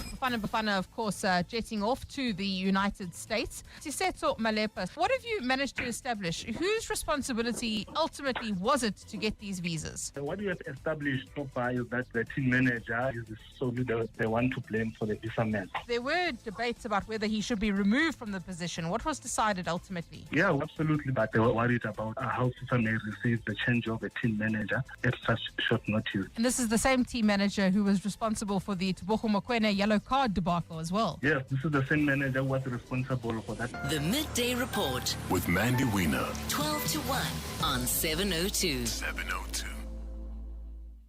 Get ready for a bigger and better Lotto National Lottery. This Tuesday, today, you have a chance to win a massive estimated 226 million rand total Powerball jackpot. That's 226 million rand that could change your life instantly. Watch it live Tuesday, 2 June at 9 p.m. You could become SA's next multi-millionaire. Yes, you. The National Lottery. More plays, more chances, more millions. Players must be 18 years or older. Play responsibly. The National Lottery is officially operated by Sizekaya. Chamberlain now has 10 branches throughout Gauteng, with 36,000 items in stock 98.5% of the time. Our available and knowledgeable staff are ready to help you. Big on stock, strong on service, built on values. Chamberlain, famous for hardware since 1903.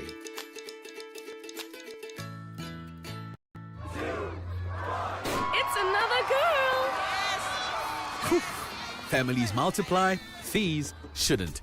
With Ultimate Banking, you get support for every chapter. Get discounted banking for your spouse and give each of your children a head start with a Mega U account. Because as your family grows, your banking should keep up. Apply online. Your story matters. ABSA. Terms and conditions apply. ABSA is an authorized financial services provider. 702. WhatsApp John on 072 702 1702. Hi, John. Temba here. The caller talking about the price of tickets having gone up on the lotto. That is very incorrect. I just played today. The price is exactly the same as 2 weeks ago. The only difference is that I think there's a newer option, which is more expensive, but it's optional. You can still buy the basic as per last week or 2 weeks ago at exactly the same price. Thank you. Hey, John. I speak to my home. When I arrive, I unlock the door and I say, Assalamu alaikum, how's everybody? I speak to my car. If I go over a bump too quickly or I hit a pothole or something, I go, oh, sorry. Oh, that must have been so sorry. I speak to my clothes. I speak to everything. But then I stay alone, so I have an open, captive audience and no pets. Thanks so much for asking you about conversations you have, if any, with the inanimate objects in your life. Quite a lot of people are joining in and sharing that. I'm just looking up and seeing that the garden route in central Karoo districts are going to get pounded again by severe weather. Schools are going to be closed in that part of the world. If you happen to live down there, please do give us a call and just tell us how you're coping with this, because I would have thought that the cleanup and the repair and the mending and the just resetting of your clocks in terms of plans you might have made for these couple of weeks in the year, I'm not even sure you would have got the cleanup completed by now. And here comes the rain again, as they say. Goodness me. If you do want to call us and just give us a sense of what it's like to take a weather pounding like that, we would certainly listen with interest and with a very, very sympathetic ear. 072 702 1702. It's 20 to 5. EWN Sport. Anthony Teixeira, a very good afternoon to you. Rugby Awards, who's winning prizes? Yeah, good afternoon, John. That's right. We may be into the final rounds of the United Rugby Championship, but we've had the first round of awards with three South Africans honoured. Lions fly half Chris Smith, for a second time, has collected the Golden Boot for the most kicking points in the regular season. He successfully punted 17 penalties and 49 conversions for a total of 149 points, 36 points better than second place Sasha Feinberg and Gomez Zulu.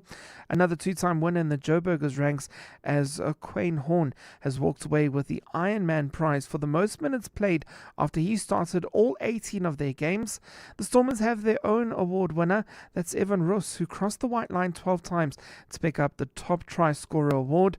The Cape Town side are headed to Ireland to play defending URC champs Leinster in this weekend's semi-final.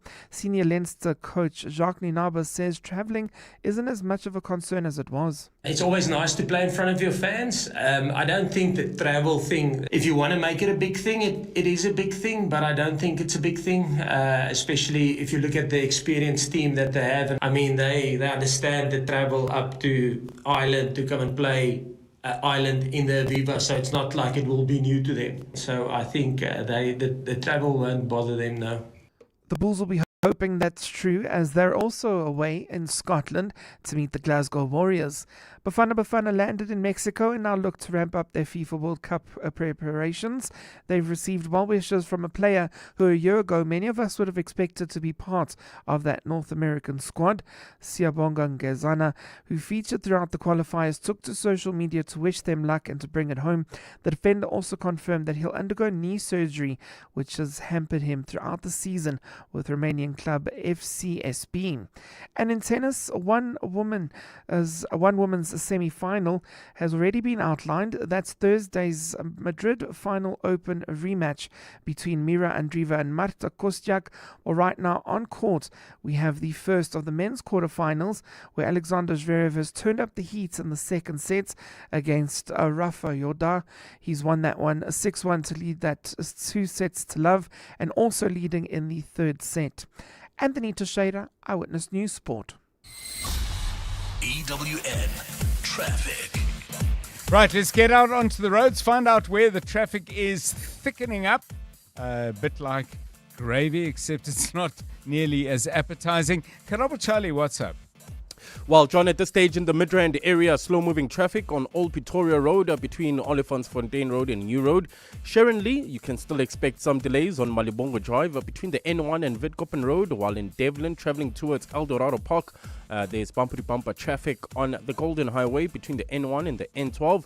Driving through the Joburg CBD heading towards Boysons, you can still expect about a 20-minute delay on the M1 southbound from Killarney Bends to the Crown Interchange. Edenville, there's slow-moving traffic on the R24 westbound from Edenville Road to the Kilulis Interchange, and in Alex, traffic congested N3 South between Marlborough Drive and Linksfield Road. If you come across any other traffic issues, kindly WhatsApp us on 072 702 1702. There's more EWN on air, online, and on the EWN app. You're with John Perlman on 702. Let's walk the talk. 702 Drive, still to come on the show. We are going to be playing you some music later in the show. And the question we've been asking you is, what's a somewhat inappropriate song to play at a wedding? Now, it could be that you might just say, well, that's actually rather funny. And, you know, some weddings have a certain amount of humor. Somebody suggested, for example, that Paul Simon classic, 50 Ways to Leave Your Lover. Well, one way to leave your lover might be to marry them. But anyway, use your funny bone, use your imagination. Please send us those songs to 072 702 1702 and 011 883 0702. We'll be doing the music at about 20 to 6. John is on X. At John Perlman. 4:45 right now. We've been talking a little bit about obsessions. Now, obsessions can mean different things to different people. It's Ketazwane who got us started on obsessions. So let's begin with yours. Good afternoon. Good afternoon, John and 702 family. So it's not something new, really, Yes. but I've just discovered it and I can't get enough. Those Woolies brownies, like every time I walk into a Woolies, I've got to catch a tub and then take it home, and it's done in like a few hours. So here's the thing, because to qualify as an obsession, first of all, if that Woolies had no brownies, would you drive a distance to find another one? Definitely, yeah. You're obsessed. If you decided that you really were running late, you needed to be at work, prep for the show, the preparation you've been doing today, but you still have to stop and get a brownie, would you do that? That's a tough one, but probably. You're obsessed and you're in trouble, by the way. We know why. If you are late tomorrow, we know why exactly. Load up for the week and we'll find out. Anthony Teixeira, do you have an obsession or have you had one? Yeah, I mean, my obsession has probably been my entire life, to be honest with you. It's Pokemon. And I'll say this because of the fact that I pay a yearly subscription in order to keep these electronic creatures alive and well. Wow. On yeah, this is true. On the Nintendo Cloud, so that I can have them for every single game. I have collected numerous. I have different colored variants of them. It's an obsession. And your favorite is Pikachu? No, my favorite is Squirtle. Oh, okay. Although I do have a Pikachu beanie. Yes. Yes. Crabble. Yes. What's Pokemon? No, I know, John. Gotta catch them all, John. You weren't meant to hear that? Okay, I'll read up on it. Okay. I cannot be obsessed with something I have no idea what it is. Do you have an obsession? Yes. It happens every 4 years when the World Cup starts. FIFA launches a fantasy league. And this weekend, I was actually busy setting up my team, which took me hours, because I couldn't make up my mind who I should put in the team. And my partner was like, are you still on that thing? And the World Cup is still 10 days Yes. still, but I'm already fixed on who's in my fantasy league team. And I'm afraid it's going to go on for the next month or so. Yeah, but then 4 years and, then you can get obsessed again. I've got a really sad obsession at the moment. Oh. From the beginning of the year, I decided to keep a record of every time I managed to save money. So that would be buying, I'd walk through a pharmacy, for example, and if there's a special on the toothpaste I use, toothpaste doesn't go off, I would buy that. And I've been counting how much money I've managed to save by, and obviously airline flight specials, so they're bigger ticket items. But I do find myself going around the shops, just checking. Occasionally I take a picture. I'm really fascinated to see, and I'll give you the score at the end of 2026. Anyway, sad, eh? Sad. I think it's good. Much more fun with, what's that thing called? Pokemon. Pokemon, yeah. Anyway, too late for me. Too late for Pokemon. 12 minutes to 5. Do you have an obsession? Tell us about it, please, on 072 702 1702. You're with John Perlman on 702. Good afternoon, John. Always enjoy your show. The gentleman that phoned a few minutes ago saying that the price is the same for the lotto, he's not talking the truth. I played one line with the Lotto Plus, and I paid 15 Rand. Thank you. Bye. Hi, John. Anonymous here. It looks like people are confused about Lotto. It has increased. One board, it's now 10 Rand. If you're saying you want to play it as like previously said, Lotto Plus, now it's Lotto Extra. It's extra something. It's also 10 Rand. So if you just play one board, and as a plus, you are going to pay 20 Rand. Thank you, John. Yeah, thanks. Lots of debate, lots of clarifying on the way the new lotto runs. 11 minutes to 5 still to come. Botswana, how is that country dealing with all the turbulence created in the diamond market by the growing popularity of synthetic diamonds? Crystal Alderson joining me for that. In the last 24 hours, this is what's happened in your world. The retirement of Mpumalanga Chief Magistrate Thuletu Tonjeni could bring an end to possible disciplinary proceedings over her handling of an extortion case against taxi boss Joe Ferraris Banyoni. Tonjeni retired last Friday with videos of her farewell widely shared on social media. Legal provisions governing magistrates mean the Commission no longer has disciplinary jurisdiction over a magistrate who has retired from office. While an investigator can still be appointed to examine the complaint and determine whether there is prima facie evidence of misconduct, the matter simply cannot proceed to a disciplinary hearing or sanction. EWN, in touch, in tune, and independent. Smart Steve from Momentum, hello. How's it, But? It's Jason here, your favorite gymfluencer. Jason, still lifting more than your selfie stick? Always, But. Gotta stay shredded, eh? But, I'm worried about one thing. What if a major illness hits? Who's got my back? Relax, Jason. Momentum's critical illness cover is your spotter. It offers the most comprehensive cover in the market. Buddy, I'm signing up faster than I could do 10 reps. But I'm worried about something else, eh? Let me guess. How many protein shakes it takes before you turn into the incredible bulk? No, man. Will anyone notice if I skip a leg day? Chat to your financial advisor about Momentum's critical illness cover. Momentum, protecting your journey to success. Momentum is an authorized financial services and registered credit provider. T's and C's apply. Mzansi, Take-A-Lot's senior cards, and boy have you been shopping. To say thank you for all your support, we're bringing you the Thanks A Lot sale. Get up to 60% off must-have beauty, sports gear, latest tech, TV and appliances, everyday essentials, toys and more. To know you is to spoil you. Shop the Take-A-Lot Thanks A Lot sale from 25 May to 7 June. The Money Show. Weekday evenings at 6. So petrol going up, diesel going down. Is it possible to work out what kind of impact this slightly mixed picture will have on inflation? By increasing interest rates, you can do nothing about the petrol price directly. So you're only trying to influence the pass-on effect. The Reserve Bank saying that they've seen some evidence of pass-on, but clearly if the inflation rate moves from the current 4% to 5%, then there's likely to be further pass-on or second-round effects. Kevin Links is chief economist. The Money Show on 702. Let's walk the talk. The Money Show with Stephen Curtis is brought to you by Absa Business Banking, featuring the AgriTrends 2026 Autumn Edition. In agriculture, smart moves need smart insights. Get the latest AgriTrends report at absaagritrends.co.za. Absa is a registered FSP. Drive home with John Perlman on 702. Let's walk the talk. 7 minutes now to 5. RMB Africa Focus is brought to you by RMB, a leading African corporate and investment bank. Today, our focus is on Botswana and how the country is positioning itself for growth beyond diamonds.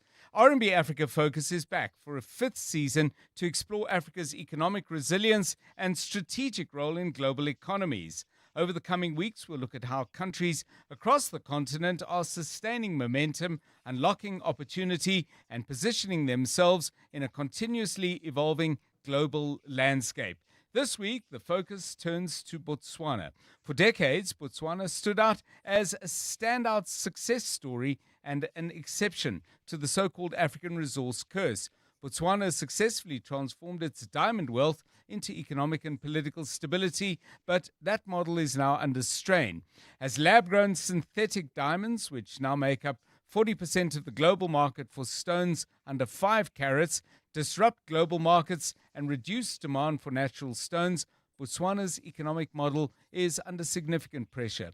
To help look at this more closely and understand it better, we're joined by award-winning journalist Crystal Alderson. Crystal, welcome. Great to have you on the show. So, diamonds, yes, still a key part of the Botswana economic mix, but what next for the country? What else are they looking at? What's the future plan? Good afternoon. Good afternoon, John. So, diamonds cannot be forever, and that's unfortunately the story for Botswana. And I think this great success story, as you mentioned, is increasingly becoming a very cautionary tale about what happens when you become over-dependent on a single natural resource. And as the experts from RMB pointed out, that, of course, they were blessed. It was a God-given blessing that Botswana had this diamonds that could really develop the country, but the diamond era has come to an end because China and India, which are the main markets for synthetic diamonds, it's now a decade ago was 1%, and analysts say the market will grow to another 300% by 2034. And all of this will impact on Botswana and the diamond economy because their GDP relied on diamonds. They're foreign. It was a major foreign exchange earner. And so what we see now, John, Botswana has to accelerate and fast forward all their development plans. They now need to look at what can the tourism sector do? What other critical minerals do we have, for instance, like copper? Right. What other resources they have? So they've had to overnight, John, diversify their export profile. They now have to look at all sorts of opportunities, to look at sectors like agriculture, like agro-processing. So it's interesting, John, and fascinating to look at this. Here's a country, diamonds, and paid for everything. And now the global market is no longer interested in it. Yeah, it's a massive challenge. You mentioned agriculture. I'm familiar with Botswana on two levels. One is a significant cattle sector, but also very strict tariffs, keeping other fresh produce out of Botswana in a bid to grow their sector. Realistically, what's the prospect for a country that I perceive as being quite dry? It is dry, John, and you're absolutely right. So at the moment, it's a 2% contributor to the GDP. They want to increase that to 6%. And as you mentioned, livestock and beef is a real big sector. In fact, livestock and beef is sort of the backbone of that agricultural GDP. So now the country is again working hard to upgrade their meat processing industries to meet international exports, because we do know that they are renowned for their high quality beef, and they do have they've cornered the European market, but again they need to increase that. And now there's a special plan by the Ministry of Land and Agriculture to raise the cattle population. They're also looking at industrializing different agricultural sectors, especially in the rural areas.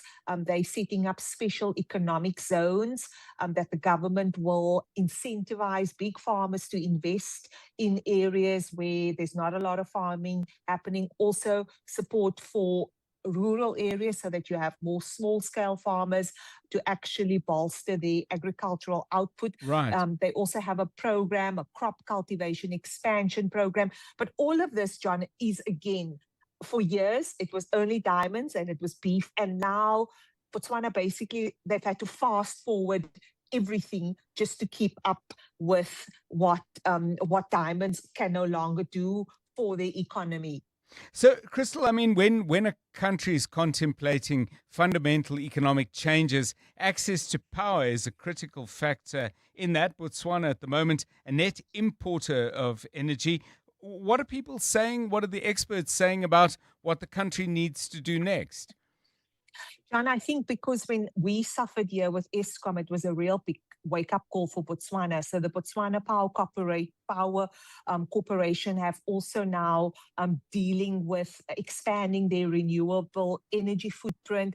They want to become a net exporter of renewable energy. And I spoke to RMB's Harriet Mlalazi to explain to me what exactly this means for the country. John, let's have a listen. Huge opportunity there. He spoke about our highest irradiation levels, second in the world. So that presents already a big opportunity. The first one, obviously, is you would want to grow that sector to fast track the industrialization, growth of the sectors that we spoke to, mining, manufacturing, and the like. But there's an even bigger opportunity of exporting. We do know, right now with the geopolitical tensions and everything that is playing out, the need for Africa to Africa trade has become even more important. And with our ability to export, we would be able to service countries that have chronic electricity shortage. So very strategic, and it's one where we're seeing a beautiful play where we've started to see private sector participation. Remember, this is an economy that was led by government. Everything was government. So we are seeing a good play there. And so the strategy is positive in that, yes, it's to grow the sector, but also to alleviate pressure from government by having to cover the cost for the infrastructure and all of that. So a very key sector for us, and we've started off very, very well. In the last year, I think about more than 100 megawatts has come on stream, and there is opportunity for a lot more. So that was Harriet Mlalazi, Head of Corporate and Investment Banking at RMB Botswana, closing out that report by Crystal Alderson. Crystal back with us, firstly later in the week with Bongani Bingwa, and again with us on 702 Drive. That's really looking forward to that. Now, if you'd like to watch the in-depth RMB Africa Focus video series with new episodes released weekly, go to primemediaplus.com. RMB is a leading African corporate and investment bank with a strong presence across the continent and key international markets. By combining deep local insight with global expertise, RMB supports clients across sectors, helping them navigate complexity, manage risk, and unlock opportunity. With teams on the ground in Africa and beyond, RMB connects markets, capital, and ideas to drive sustainable growth. RMB, a division of First Rand Bank Limited, is an authorized FSP and credit provider. It's 5 o'clock. This is EWN.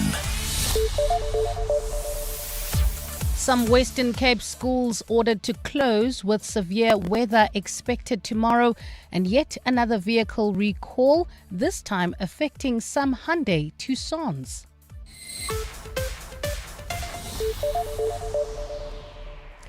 Good afternoon, I'm Bali Dlamini. Let's begin with news just in from the Western Cape. All schools in the Eden and Central Karoo districts will be closed over the next 2 days due to a severe weather warning. The Western Cape Education Department has made the call after consultations with the Disaster Management Centre. The Weather Service has issued an orange level 8 warning for disruptive rainfall for Wednesday and Thursday, and forecasters say the approaching cut-off low pressure system could bring heavy rain, strong winds, rough seas and bitterly cold conditions. The latest weather warning comes just weeks after devastating floods swept through parts of the Western Cape, claiming 11 lives. Education MEC David Maniel. Our default position is always to keep schools open and only to close schools in exceptional circumstances. But we are mindful of the severity of the warnings in place. All schools are expected to open on Friday, the 5th of June, 2026. The South African car industry has been hit by yet another vehicle recall due to safety reasons. This time it affects certain Hyundai Tucson cars. The National Consumer Commission says the recall affects 337 vehicles sold in South Africa in 2023. According to the supplier, the impacted vehicles may experience issues with their forward collision avoidance system. The NCC spokesperson Peton Daba says some of the cars may be experiencing unintended emergency braking as a result. We urge consumers to immediately contact their dealerships. Remember, the fix, what they need to do, Hyundai is going to update the system. This is going to be done at no cost to the consumer. President Cyril Ramaphosa has assured the nation that government is taking decisive action to deal with the challenges of illegal migration. This comes as tensions continue in parts of the country with demonstrations over immigration issues. Various groups have taken to the streets in the recent weeks calling for tough action from government. Speaking in Parliament this afternoon while delivering the presidency budget, Ramaphosa called for locals and migrants to obey the laws of the country. We need to deal with illegal migration. We have seen how illegal immigration into our country can put pressure on our public services and undermine our efforts to create decent work for all. As announced in the State of the Nation address, government is taking decisive action to address this challenge. The NPA wants to re-enroll the fraud case against Johannesburg Development Agency CEO Themba Matibe after it was struck off the roll.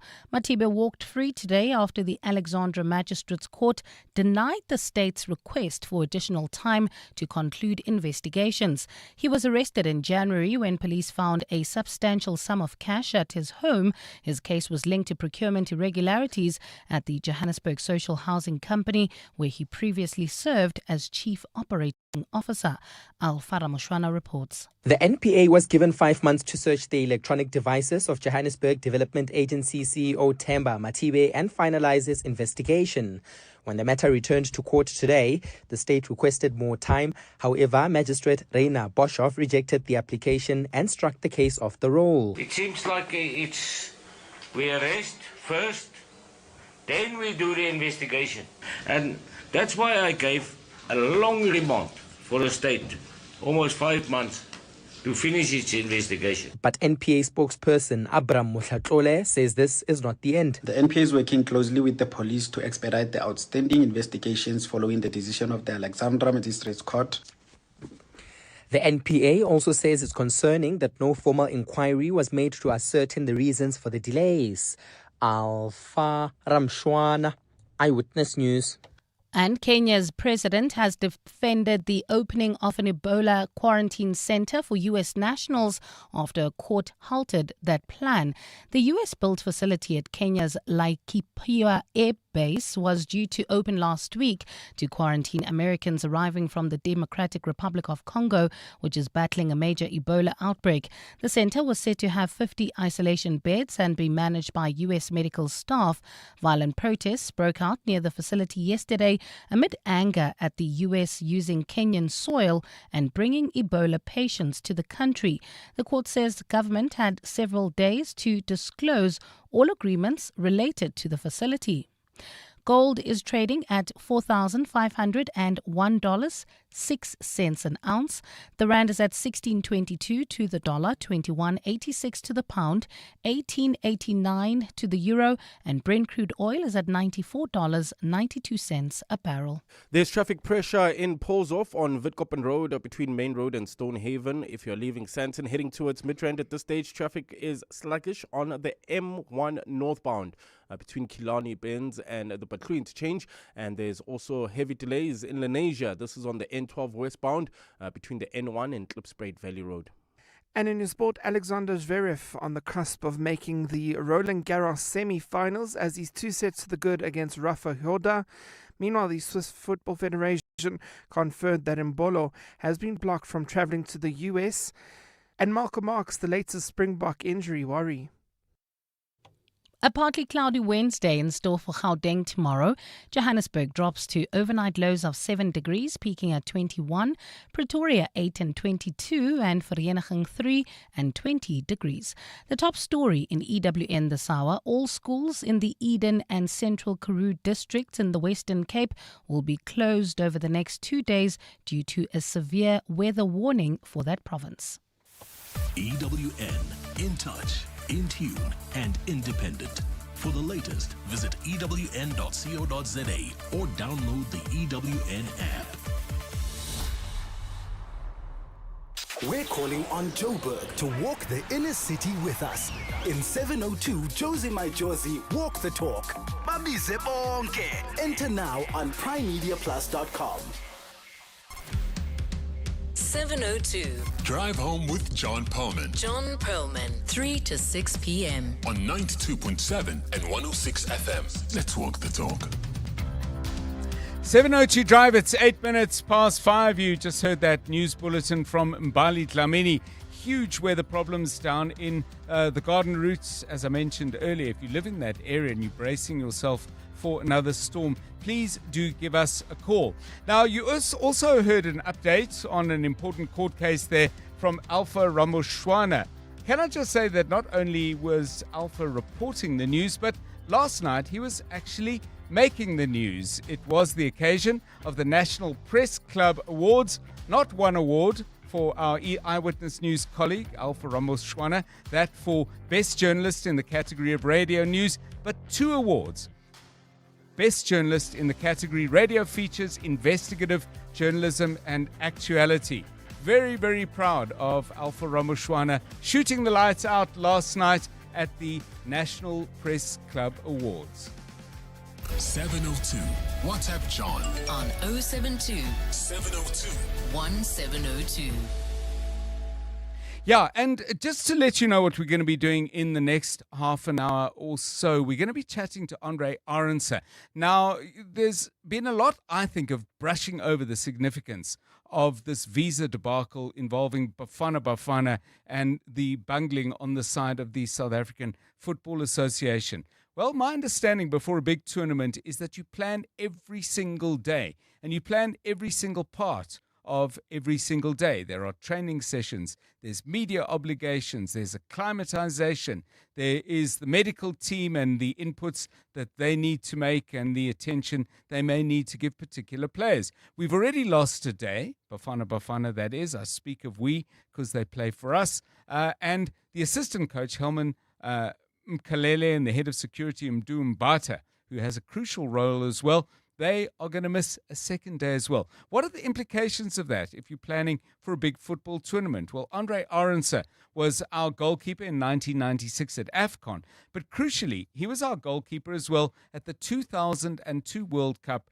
which also involved traveling to the other side of the world, South Africa, for that tournament based in Korea. He's going to give us his take on what happens when you have this kind of disruption and, crucially, how the team can get over it, as I'm certain they will. That's coming up in 3 or 4 minutes' time.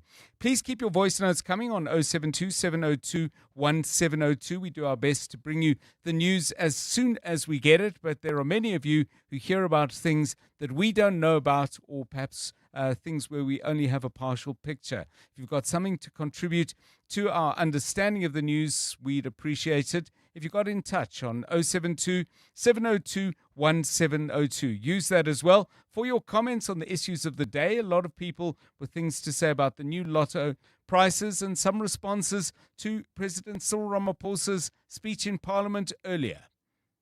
You're with John Perlman on 702. Good afternoon, John. Why is it that in this country there must first be destruction and all these things before problems are acknowledged and solved? And suddenly the president is now realizing that illegal immigration is a problem when he has been denying it all along. Now, because there is pressure, he's admitting it now that there is a problem when there's been insults all over about the concerns, the genuine concerns of the people. Hi. No patriotism at all here from our government.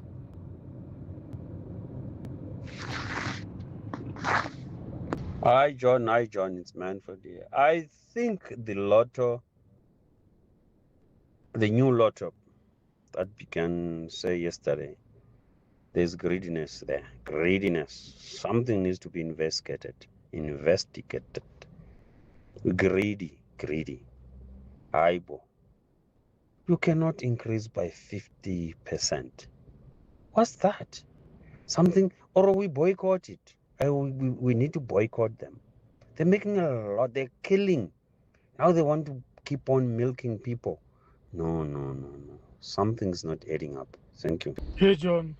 A lot of people are confused. Lotto is still the same. 1 line plus is 10 rand.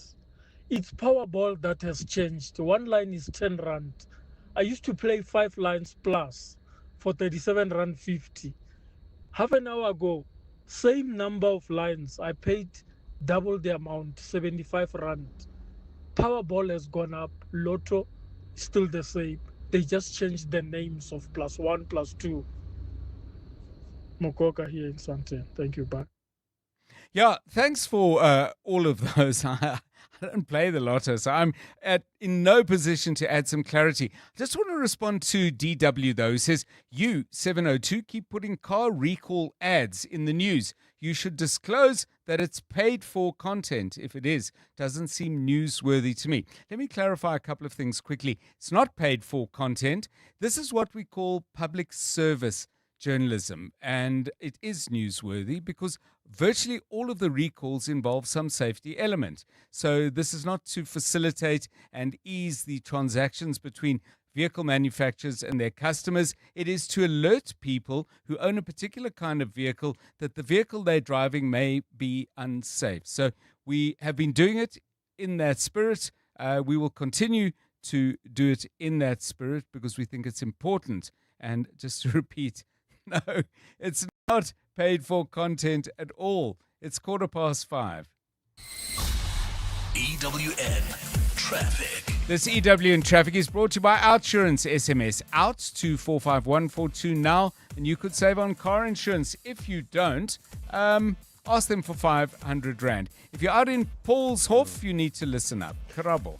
Yes, John, there's traffic pressure in the Paulshof area. This is on Witkoppen Road between Main Road and Stonehaven. If you're leaving Sandton heading towards Midrand, traffic a bit sluggish on the M1 northbound between Grayston Drive and the Betlu Interchange, while in Lenasia, traffic heavily backed up on the N12 westbound between the N1 and Klipspruit Valley Road in Protea Glen. Also bumper-to-bumper traffic on the R559 main road opposite GOG Gardens. In Houghton, heading towards the Joburg CBD and driving towards Boysons, expect more than a 20-minute delay. M1 southbound from Ethel Oaklands all the way to the Crown Interchange. Edenville, slow-moving traffic on the R24 westbound between Edenville Road and the Gilulis Interchange. And in Alexandra, traffic remains congested on the N3 southbound between Marlborough Drive and Linksfield Road. If you come across any other traffic issues, kindly WhatsApp us on 072-702-1702. There's more EWN on air, online, and on the EWN app. Like the feeling of a weighted blanket in winter, the Outsurance pointsmen are here to ease the traffic congestion, make your day a little brighter, because you have better things to do than sit in traffic. Outsurance pointsmen getting you there quickly and safely since 2005. Outsurance really means it when they say you always get something out. In proud partnership with 702, show them some love online using #pointsmenlove. Outsurance is a licensed insurer and FSP. Bongani Bingwa, 702 Breakfast. Weekday mornings, 6 to 9. What does Evan Jim have to say for himself? He still has not answered our questions, which we sent to him through the spokesperson and to the executive committee of NUMSA on Monday last week to answer the questions. Why are you getting the money from this American billionaire? What is he buying? Why does the union know about this? Do your members know about this? What exactly is he financing you personally for? Sikhonati Manjanja, an investigative journalist at News 24. Bongani Bingwa, 6 to 9. On 702. If your regular plumber was becoming too expensive, you'd switch, right? So why pay more for car insurance? Switching to Outsurance saved 43-year-old Gloria an unbelievable 513 Rand on her 2024 Audi Q3. Get a quote now, and if Outsurance can't save you money, ask for 500 Rand. Or 1,500 if you've been claim-free and with the same insurer for 3 years. Do it now. SMS out to 45142. That's out to 45142. Licensed insurer and FSP. TCs and information online.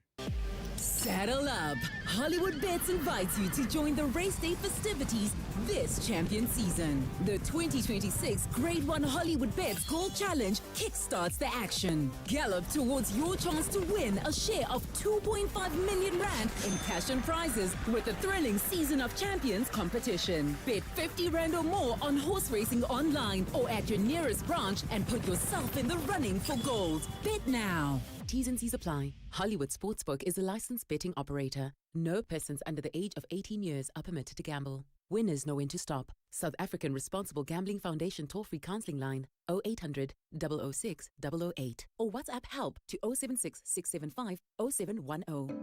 I'm Samela Kelpoy, an actress and a mum. Do you know what's in your cupboard? I've been trying to be intentional about the food I buy and keep in my cupboard. Unhealthy packaged foods can lead to hypertension, heart disease, and diabetes. Support front-of-package warning labels on unhealthy packaged foods, high in saturated fat, sugar, and salt. Join me. Sign the petition on healer.org. That's HEALA.org. What if the problem you faced became the business that changed everything? That's what Nedbank Business Ignite on 702 is all about, with this year's theme, My Pain, My Purpose, My Solution. We're calling on small businesses that turned real challenges into powerful ideas. You could win 200,000 Rand in cash, plus mentorship, business support, and tools to help you grow sustainably. Enter the Nedbank Business Ignite on 702, now at primemediaplus.com or igniteyourbusiness.co.za. See money differently. Nedbank, an authorized FSP and registered credit provider. T's and C's apply. You're with John Perlman on 702. Let's walk the talk.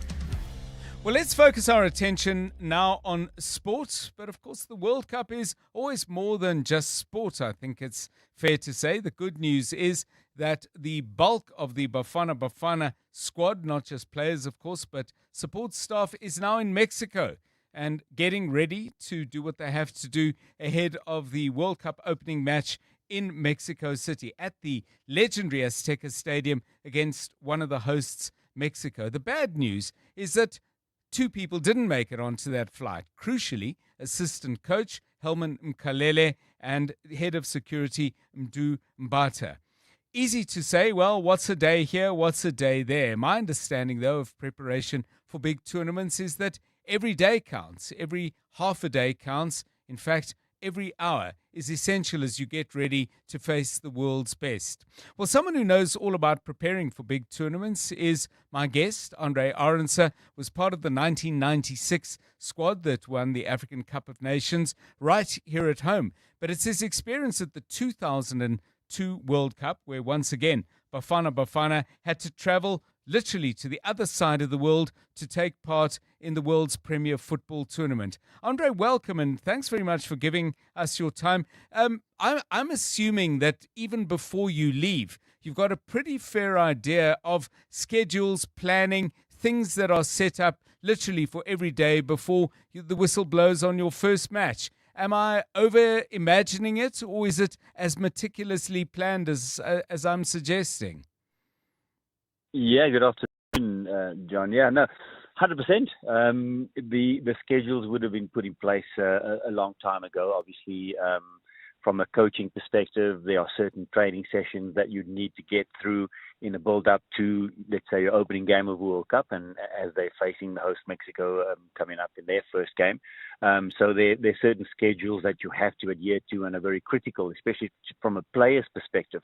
To get them into the right frame of mind, etc., and get them the right kind of fitness levels, if you like, whether it's technical or tactical going into that all-important opening game. So these things are critical when you're building up to the World Cup. When you went across to Korea and Japan, the co-hosts, again, more than one country hosting as we have this time round. First game was in the second biggest city in Korea, Busan. That was 7 hours ahead.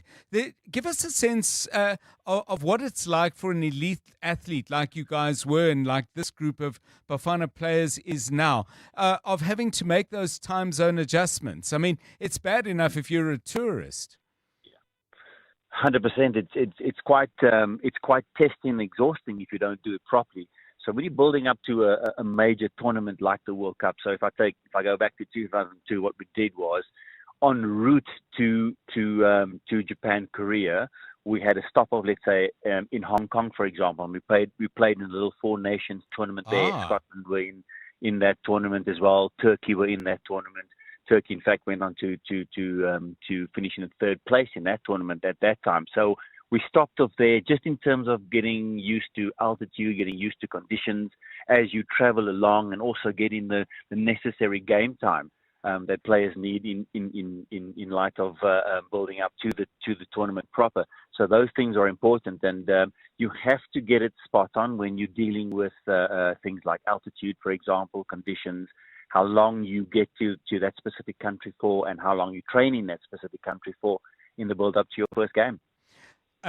You guys were going 7 hours ahead. That's one kind of jet lag problem. I think going backwards is probably more tricky. I don't know if you've had direct experience of that. Mexico City, 8 hours behind.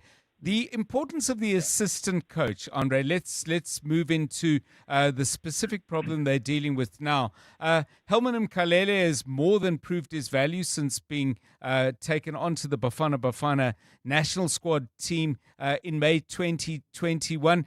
I'm sure Hugo Bruce will be looking over his shoulder, wondering where his right-hand man is.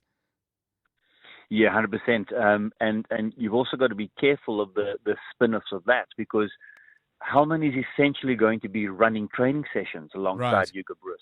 So from a tactical perspective, for example, the way they want to structure certain things with the players in their training sessions, and Helman's become a big part of that. So what's also going to be critical is because it's quite a big squad that you're dealing with. In terms of narrowing down your selection, for example. So sometimes you're going to have to split the squad and do some work with one group and then another group is sort of isolated from it. So one of them will be taking one group and one will be taking the other group. So they can't do that until Helman is actually officially a part of the team and he's arrived.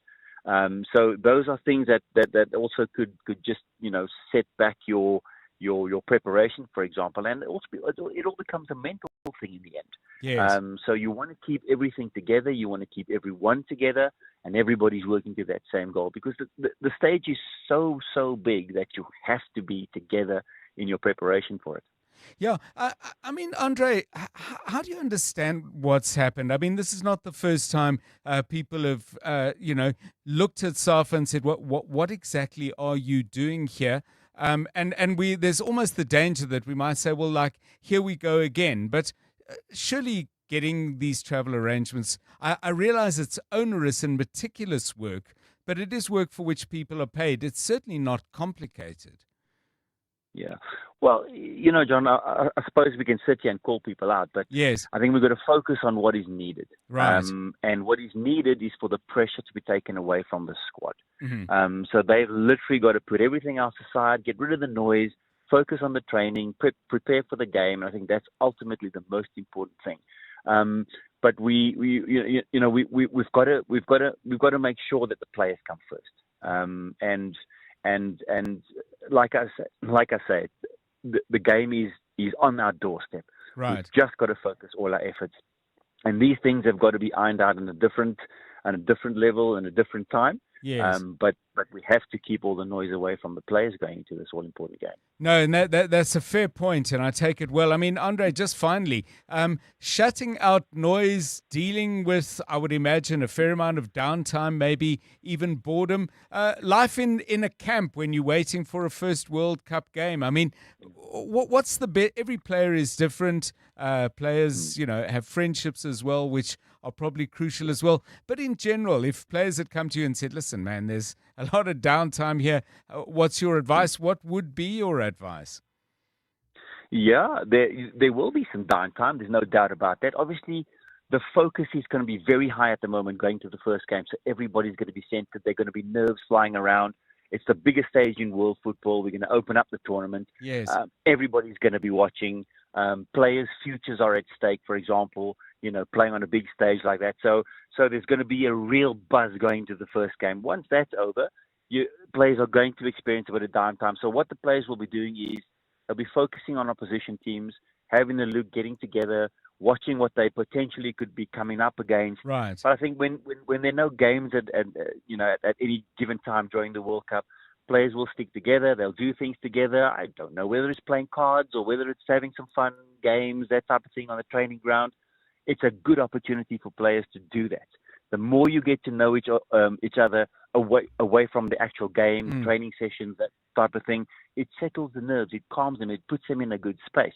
And that's what you need when you're coming up against your real proper big teams on a world stage like this. Thanks so much, Andre Arendse. Fascinating insights into what it's like being in a World Cup camp.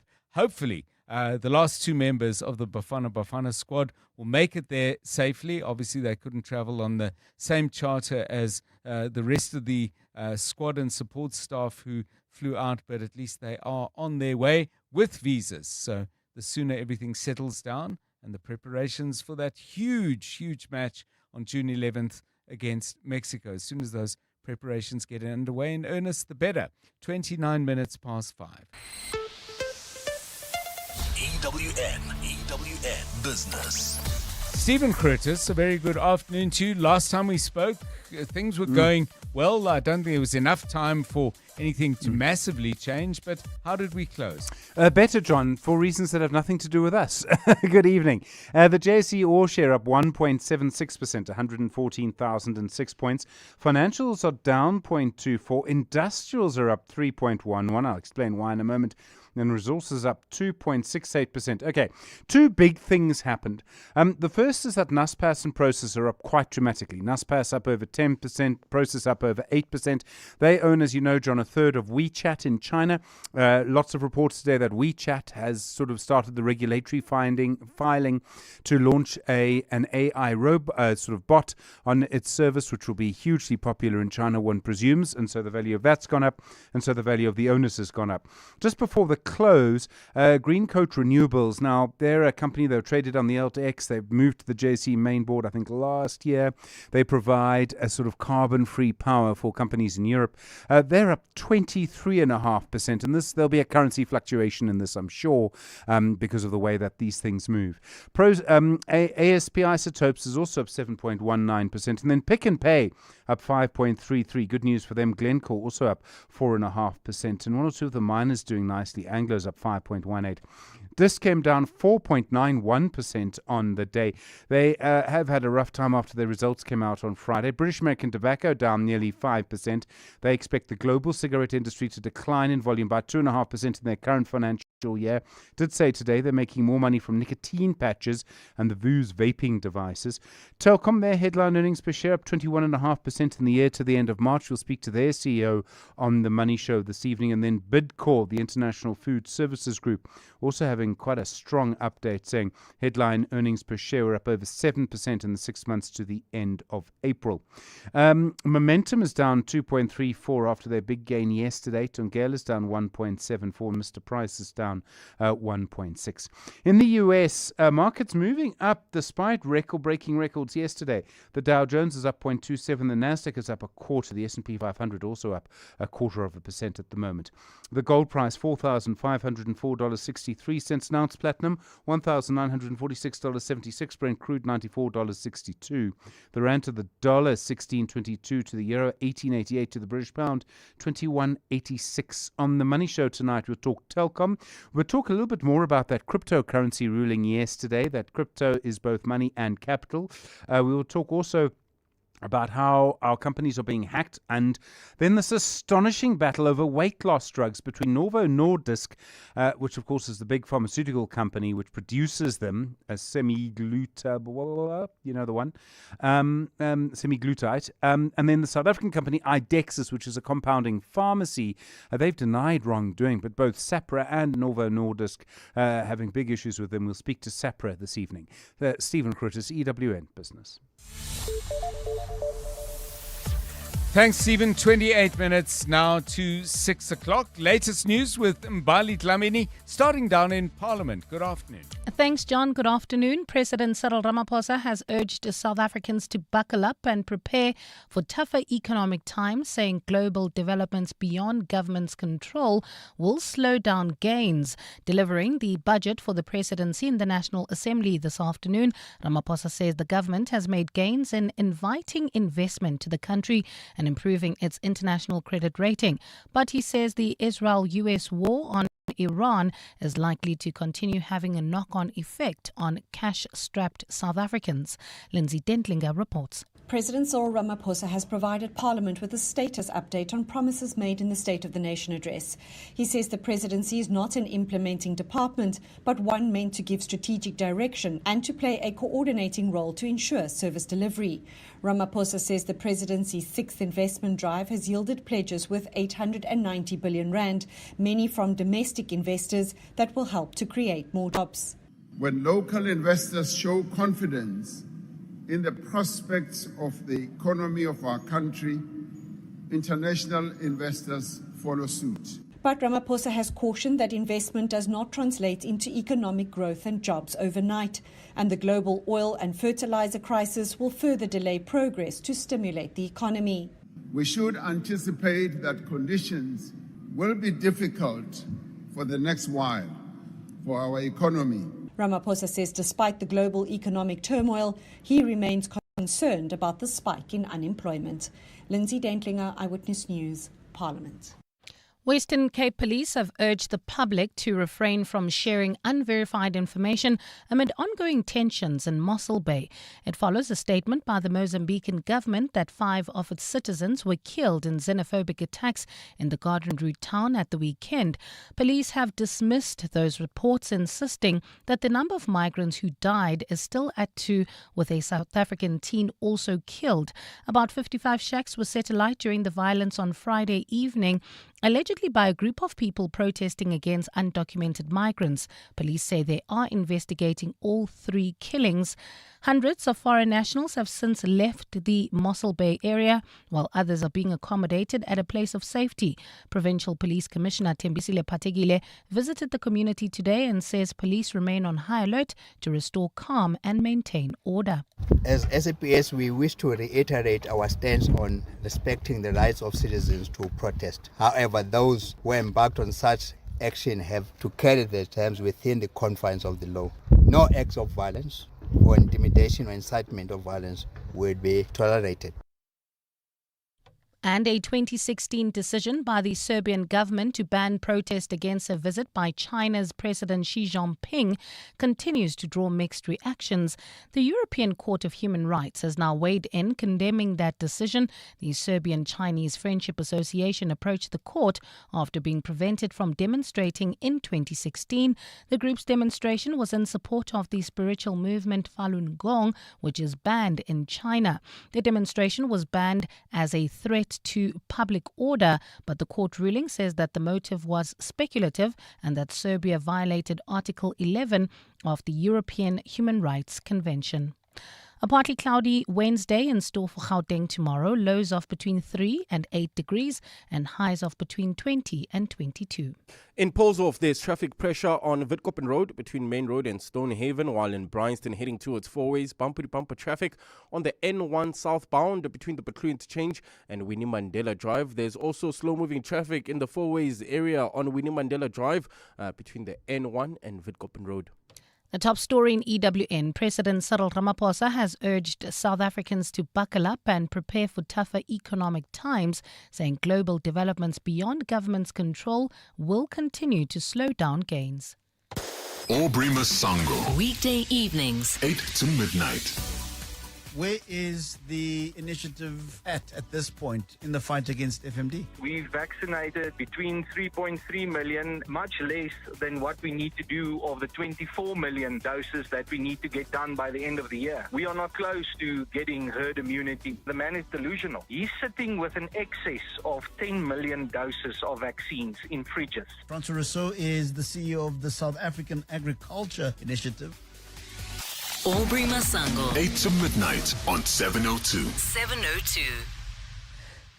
The 702 Josie My Josie Walk the Talk is calling on you to walk with the people, for the people, on Sunday, 26 July. Babize bonke. And this year you can choose from 3 different inner city routes. The 8-kilometer 44 Main Street route takes you from Ellis Park through Maboneng and Jules City, past the Field of Dreams and the Maharishi Invincibility Institute.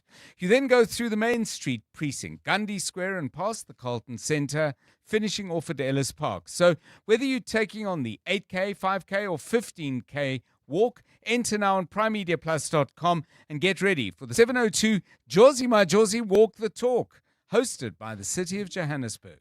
Ready to buy your dream car, put an offer in on a new house, or take out that personal loan? Make 2026 your year with Postnet and Huru. Visit your nearest Postnet store to get a comprehensive credit report from 4 of SA's leading credit bureaus sent straight to your phone. For only 135 Rand, take charge of your future with a clear picture of your financial position and how to improve it.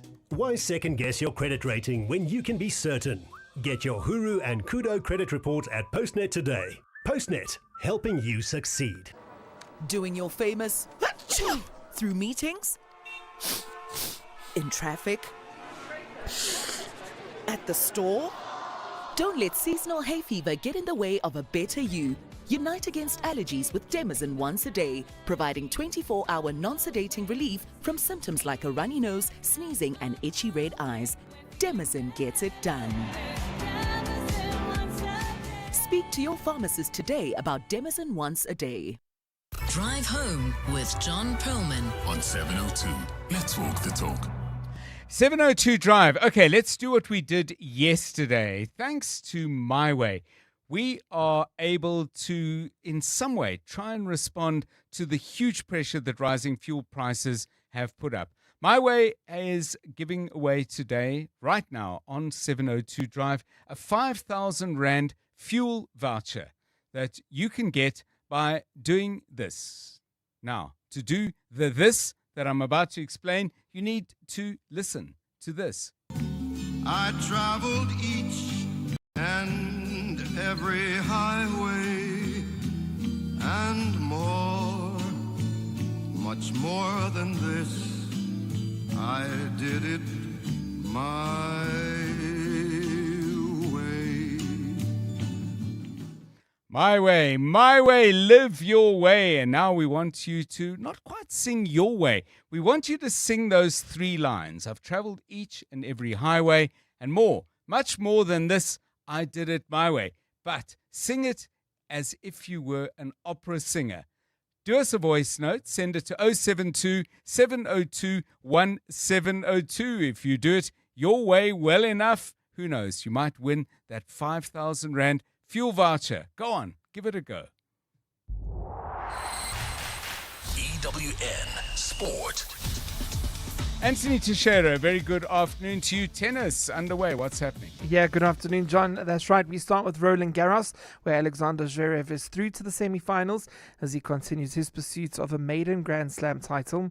After being pushed in the first set by Rafa Yorda, he turned up the style and claimed a straight set victory in the quarterfinal.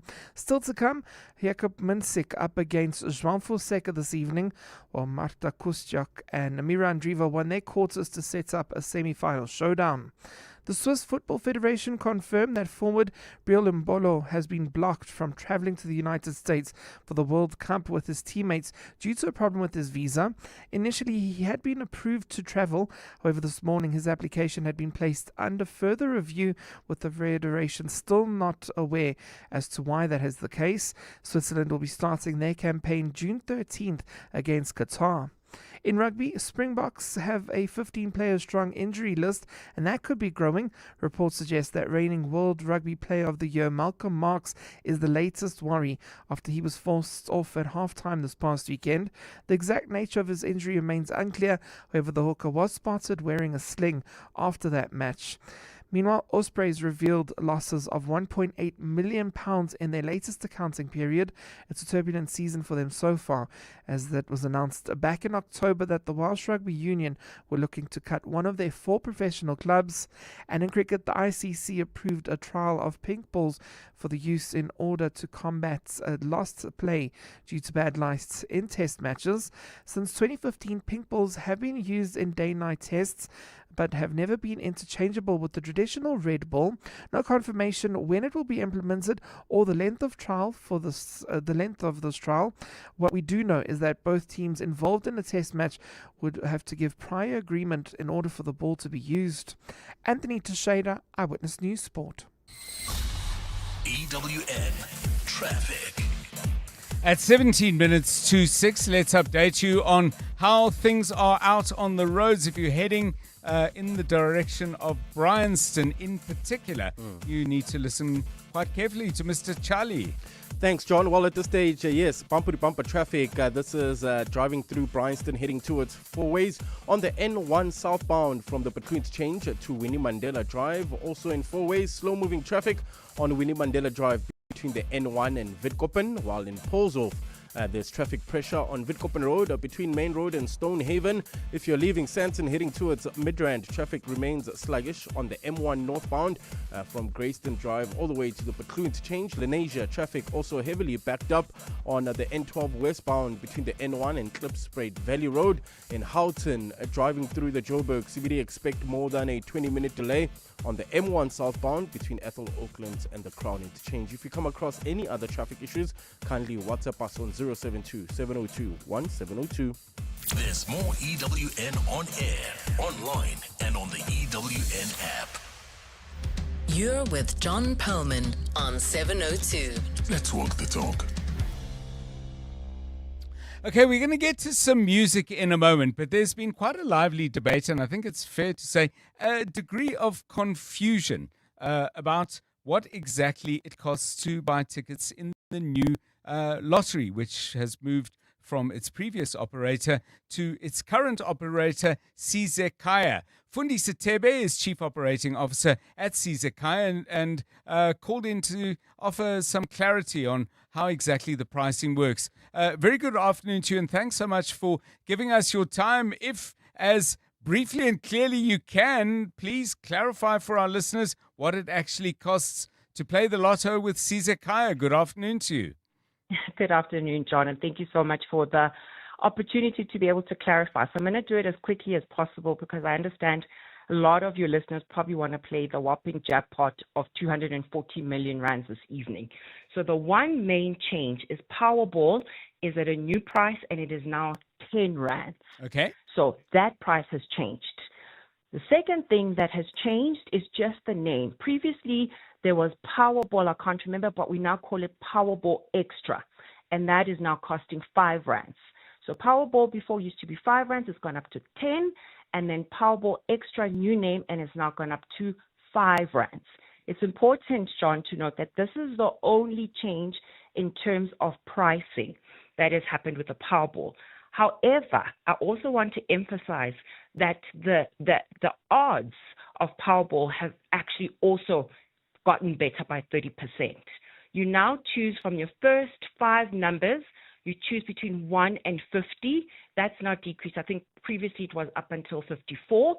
And then your actual Powerball is now one number between 1 and 16, which has changed from previously 1 of 20.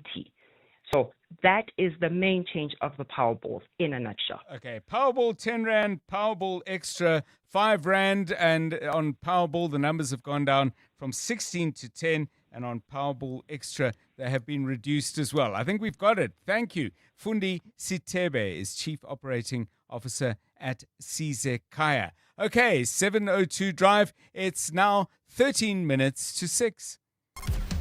You're with John Perlman on 702. Let's walk the talk.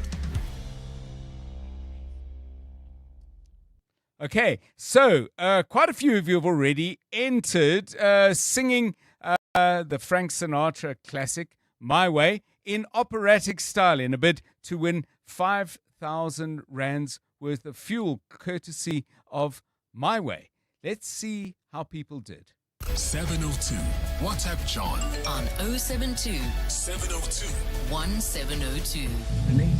I did it my way. I traveled each and every highway and more, much more than this. I did it my way. Guys, Marco from Heidelberg. Thank you. And more, much more than that, I did it my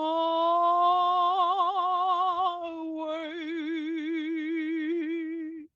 So the last person you heard there is Florence from Centurion. Florence, you gave it a great shot there. Do you like the song? Do you know the song?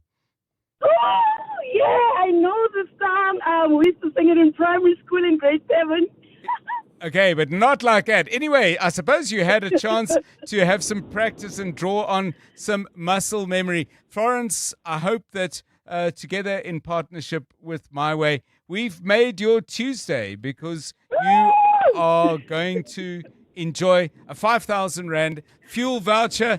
Go Go up and down, and as you go, make sure you sing along to whatever is playing on your stereo. Florence, well done and congratulations. Short notice, no time to practice, but Florence is today's winner of this really wonderful offering to people, bearing in mind what the fuel prices have done to so many people's sense of their own security. A 5,000 Rand fuel voucher will go a long, long way, courtesy of My Way. My Way, live your way. You're with John Perlman on 702. Let's walk the talk.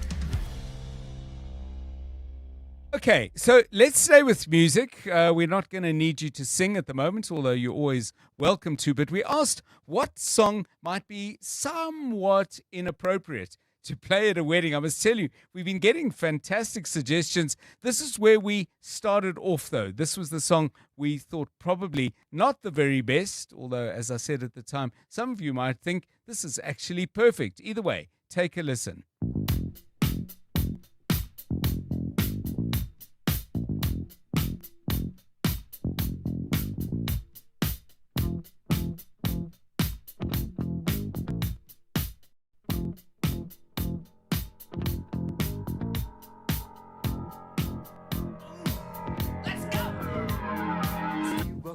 Down the street with the big pool way down low. Ain't no sound but the sound of speed. Machine guns ready to go. Are you ready? Hey, are you ready for this? Are you hanging on the edge of your seat?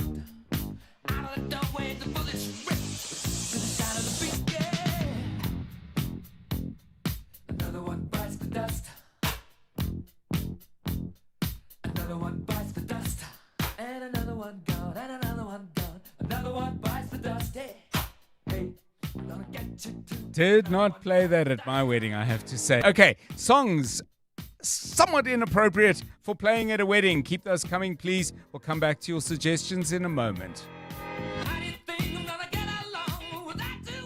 Bongani Bingwa, 702 Breakfast. Weekday mornings, 6 to 9. What does Evan Jim have to say for himself? He still has not answered our questions, which we sent to him through the spokesperson and to the executive committee of NUMSA on Monday last week to answer the questions. Why are you getting the money from this American billionaire? What is he buying? Why does the union know about this? Do your members know about this? What exactly is he financing you personally for? Sikonati Manjanja, an investigative journalist at News 24. Bongani Bingwa, 6 to 9. On 702.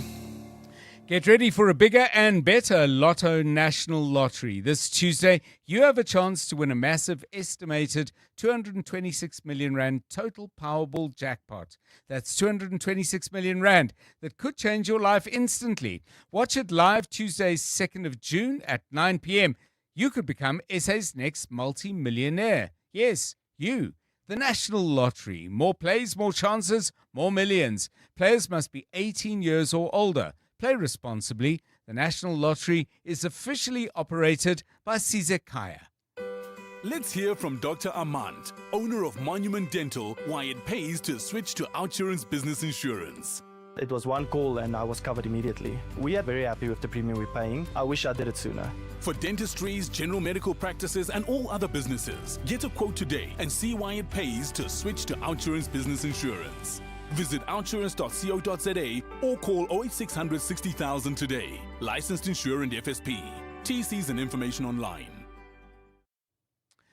What if the problem you faced became the business that changed everything? That's what Nedbank Business Ignite on 702 is all about. With this year's theme, My Pain, My Purpose, My Solution. We're calling on small businesses that turn real challenges into powerful ideas. You could win 200,000 Rand in cash, plus mentorship, business support, and tools to help you grow sustainably. Enter the Nedbank Business Ignite on 702, now at primemediaplus.com or igniteyourbusiness.co.za. See money differently. Nedbank, an authorized FSP and registered credit provider. T's and C's apply. 702. WhatsApp John on 072 702 1702. Hi, it's Henk from Meyerton. I just think about the song Not in Love by Enrique Iglesias. Maybe that will be a funny song to play at a wedding. Or not. Thanks. How's it, John and 702 Landers on this Tuesday afternoon? A song never to play at a wedding is Paul Simon, 50 Ways to Leave Your Lover. Problem is all inside your head, she said to me. The answer is easy if you take it logically. I'd like to help you in your struggle to be free. There must be 50 ways to leave your lover. She said it's really not my habit to intrude. Furthermore, I hope my meaning won't be lost or misconstrued. But I'll repeat myself at the risk of being cruel. Paul Simon, 50 Ways to Leave Your Lover. Marianne sends us this. I went to a wedding where the bride and groom entered the reception to Sinead O'Connor singing Nothing Compares to You, which is one of the saddest break-up songs ever written. Have to say I didn't know that. A few more of your voice notes. Good afternoon, Brad John and 702 listeners. The weird song, or should I say weird? Forgot your question. But anyway, strange song to play at the wedding. It's by Kim Monada. Meaning that I miss my ex.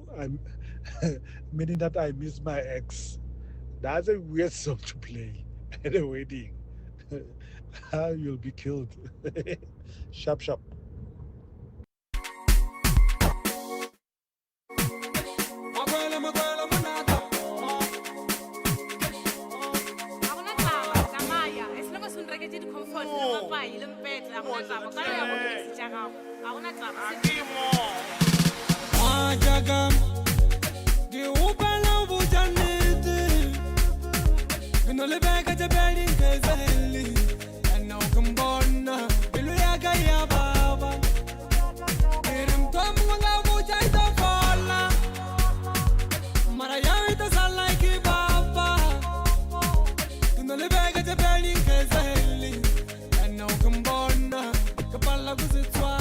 Kupotso ex Yaka by Kim Monada. Nope, I don't think that's one that you actually would want to play at a wedding. Tabo goes back as well into some South African music and says, I'll be your substitute by Clout. Depends, I suppose, who the DJ is.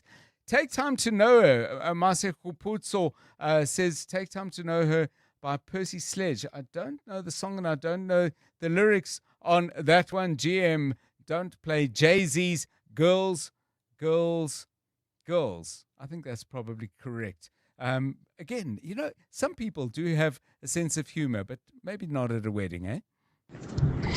Hi, John. I guess one of the inappropriate songs to play at the wedding would be The Road to Hell by Chris Rea. Zuko speaking. Thanks.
This is the Road to Hell, Chris Rea from back in 1989. I'm not sure he had weddings in mind, either in the tune or the title of the song. Somebody, Shelaton it is, says, Boys to Men, End of the Road. Probably wouldn't go down well either. We belong together, and you know that I'm right. Why do you play with my heart? Why do you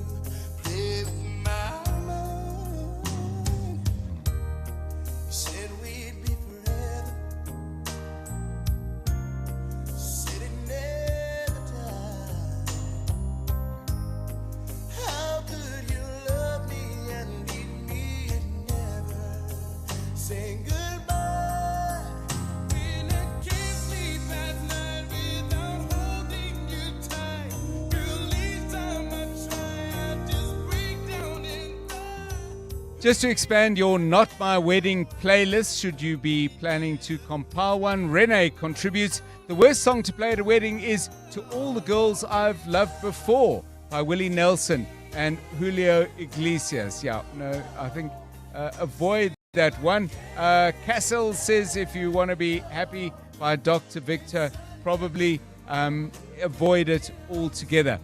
That's it from me, John Perlman, and the rest of the 702 Drive team. Thanks for the music. Thanks for listening. Thanks for your voice notes.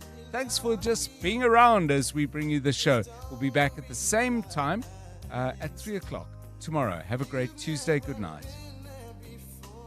It's only your first time. Maybe I'll forgive you.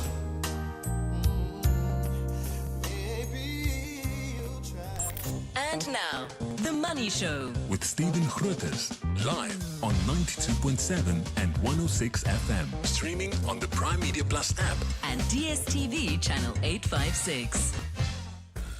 The Money Show with Stephen Grootes is brought to you by Absa Business Banking, featuring the Agri Trends 2026 Autumn Edition. In agriculture, smart moves need smart insights. We get it. Good evening. On your Money Show tonight, the latest from the mobile phone prepaid price war, as Telkom reports it's dramatically